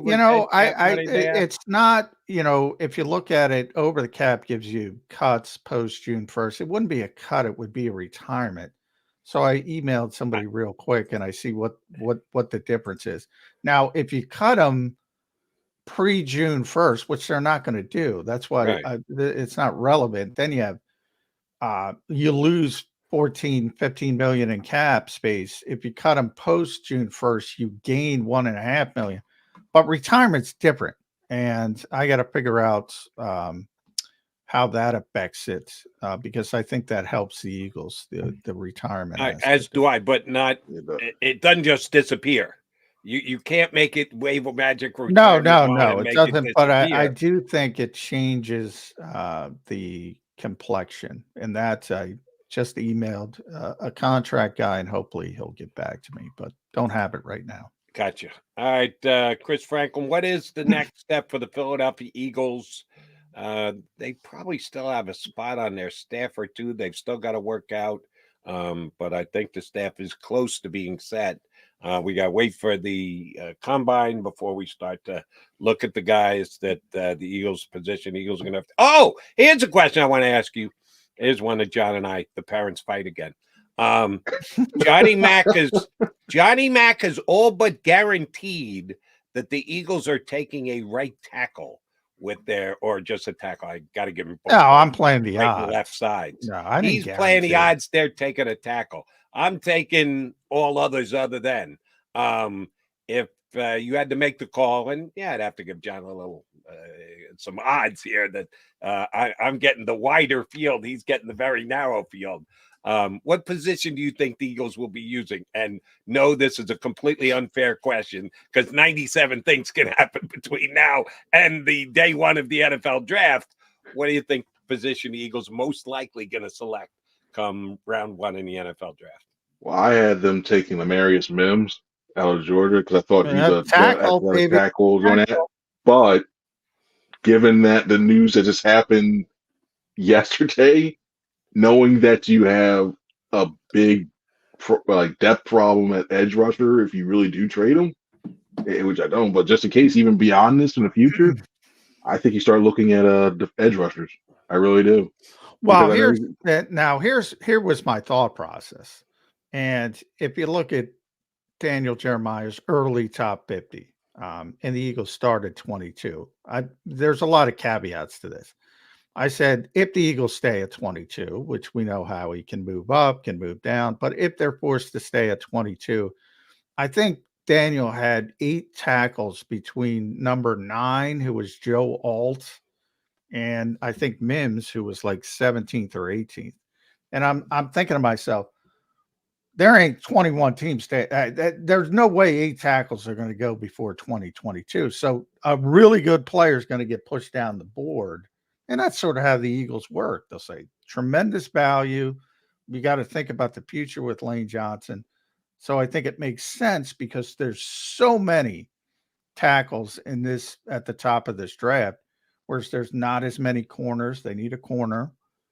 Obviously need a corner, but there aren't many. So everybody else takes corners. There's like 3, 4 potentially. You're out of luck.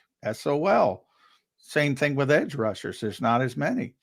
Yeah, they'll need an edge rusher with it, but if nobody's there, you got to take the right player, right? You got to take the best player.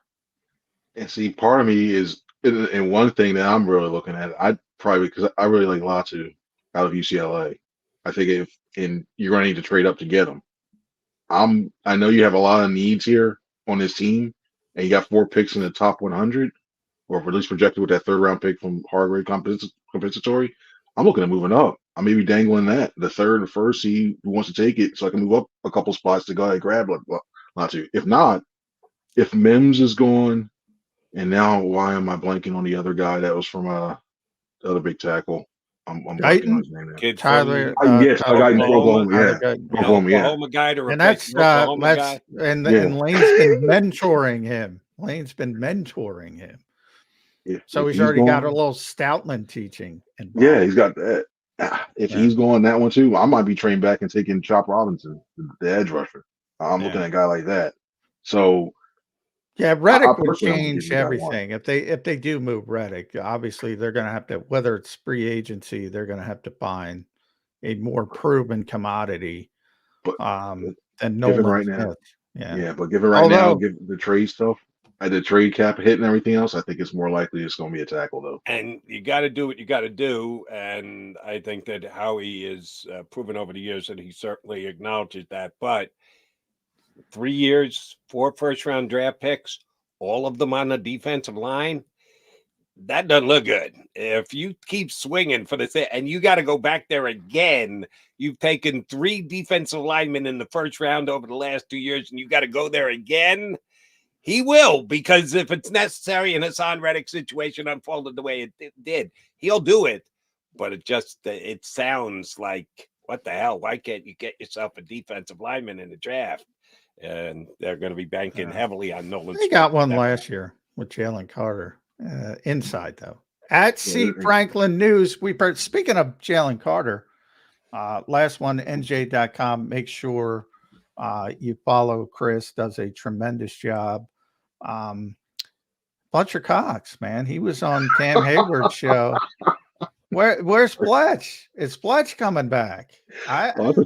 I thought you were going another direction with the Fletch stuff because I saw what he posted on Instagram. Yeah, well, I was like, oh my God. I think that was a positive because unlike Jason Kelsey, as Jody pointed out, Jason Kelsey's distancing himself. No more we. It was the Eagles. Fletcher Cox was sort of like on Instagram saying, keep the Eagles out of your mouth, Debo.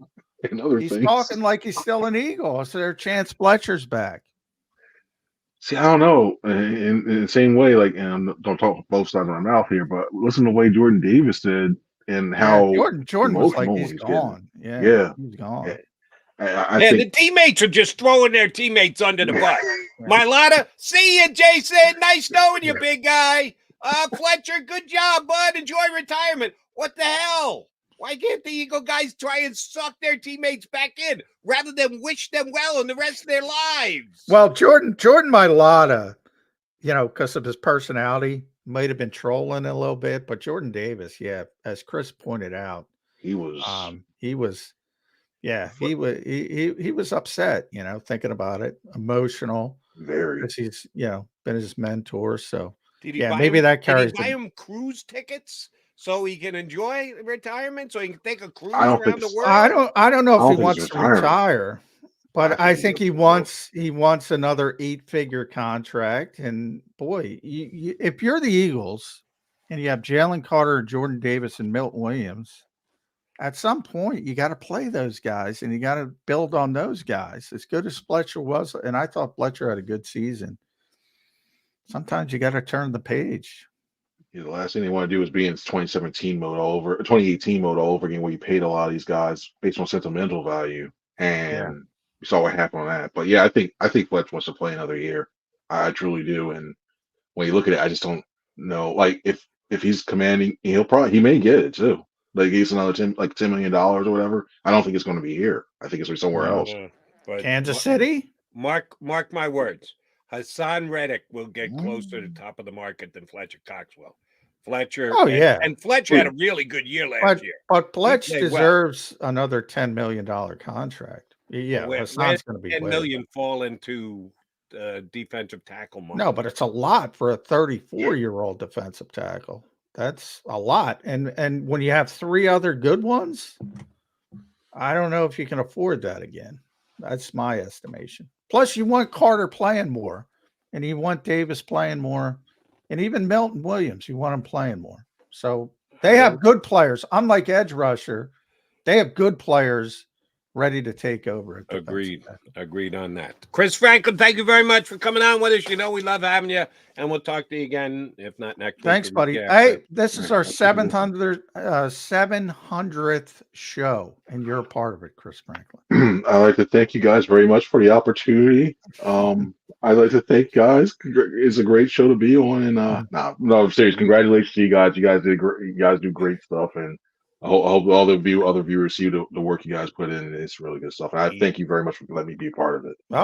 You should be honored.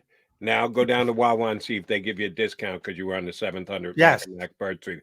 They're going to go, excuse me, $1.99. Do me a favor. Small coffee, $1.99. Yeah.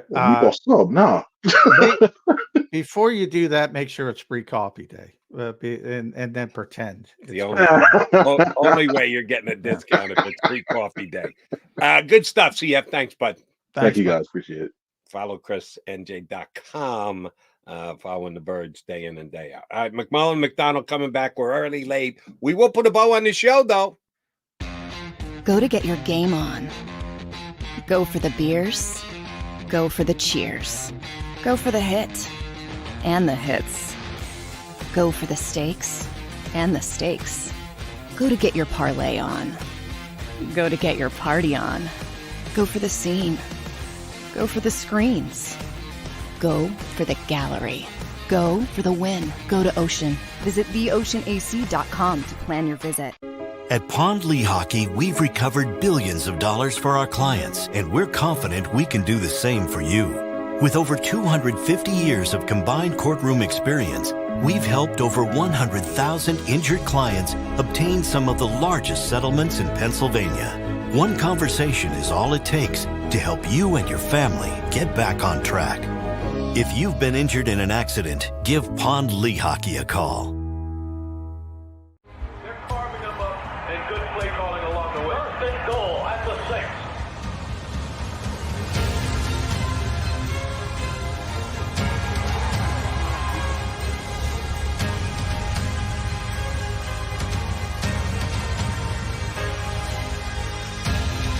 On the field of life, First Trust Bank is there for you. Champions on 3. 1, 2, 3. Because Philadelphia dreams deserve a Philadelphia bank.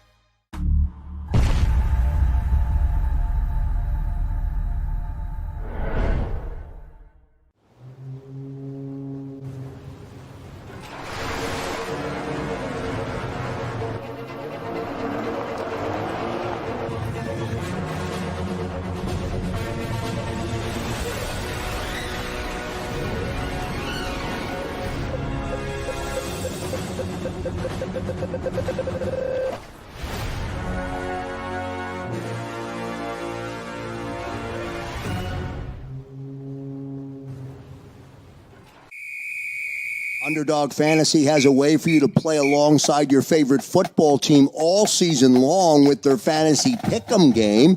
You pick between 2 to 5 players, select whether they'll go higher or lower on one of their stats, then do what you usually do on a Sunday, watch the games. You can win up to 20 times your money in a single game by going 5 for 5. It's a fantasy game, and the Sports Betting Show wants you to get involved. Go to UnderdogFantasy.com. When you sign up, use the promo code WIN, and Underdog will double your first deposit up to $100. That's UnderdogFantasy.com. Use the promo code WIN. Do you stream on a Roku, Fire Stick, Google TV, or Apple TV? Now you can watch 6ABC 24/7 with the 6ABC Philadelphia streaming app. And the big story on Action News? Search 6ABC Philadelphia and start streaming today. EAGLES. Eagles. Mac last couple minutes here on Birds 365, show number 700, almost in the book. We'll start another 100 tomorrow, and it will get us through the offseason to the Eagles. Attempt to what can we get an Eagles Kansas City Chiefs rematch? Can they be the team that denies the Kansas City Chiefs a chance to three-peat, Johnny Mac? Yeah, why not? You make a bunch of good decisions in the offseason. I don't think, this is a league defined by parity, which is kind of what sets the great teams like Kansas City apart, because everybody else has up years and down years. But San Francisco has been pretty solid, except when they've had significant injury issues. They just end in championship games or lose in the big game. Yeah, the Eagles can get back, but they got to make a lot of good decisions. And we've been talking about them. Reddick, Kelsey, Cox, there's so many decisions they have to make with veteran players. They're going to have to make some difficult decisions. Not everybody's going to get back. And more than that, we're going to start talking about the draft. They got to start hitting on draft picks that play immediately. And if they have to live through some growing pains and get them ready for the second half of the season, remember, the Eagles beat Kansas City. And they went straight down, and Kansas City got better and better and better. And one thing I know we got to go, but we were late because of my technical difficulties. Andy Reid said he texted Antonio Pierce when they lost to the Raiders. I don't know if you saw that late in the season. And he said, thank you, because they beat him up physically. Oh, they dominated him that day. Raiders kicked their ass. And he thanked Antonio Pierce, and he said, sometimes you get complacent in this industry. And I think the Eagles got complacent. That, to me, we've all been looking for reasons why the Eagles fell. I think they got complacent. I think, as usual, Andy Reid, he wasn't talking about the Eagles. He was talking about his team. You can get complacent really, really quick.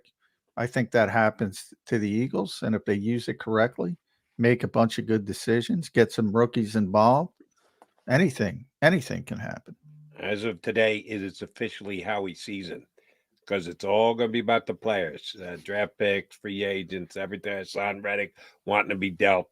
Oh, yeah, it officially becomes Howie season. And we'll be back to talk more Howie season tomorrow. You in for mañana, Johnny Mac? Yeah, I'm in. 701. 701. Start the next 700 mañana. That would be McMullen and McDonald back here on Birds 365 in 2 and 2. You've been listening to Birds 365, the destination for the passionate Eagles football fan who bleeds green. If it's Eagles football, we're talking about it. Debate, inside the locker room, and guests that are some of the greatest football minds from around the region. We hope you enjoyed the show. We know we had a blast. Make sure to like, comment, and subscribe, and we'll be back soon. But in the meantime, hook up with us on social media at JAKIB Sports. See you next time on Birds 365.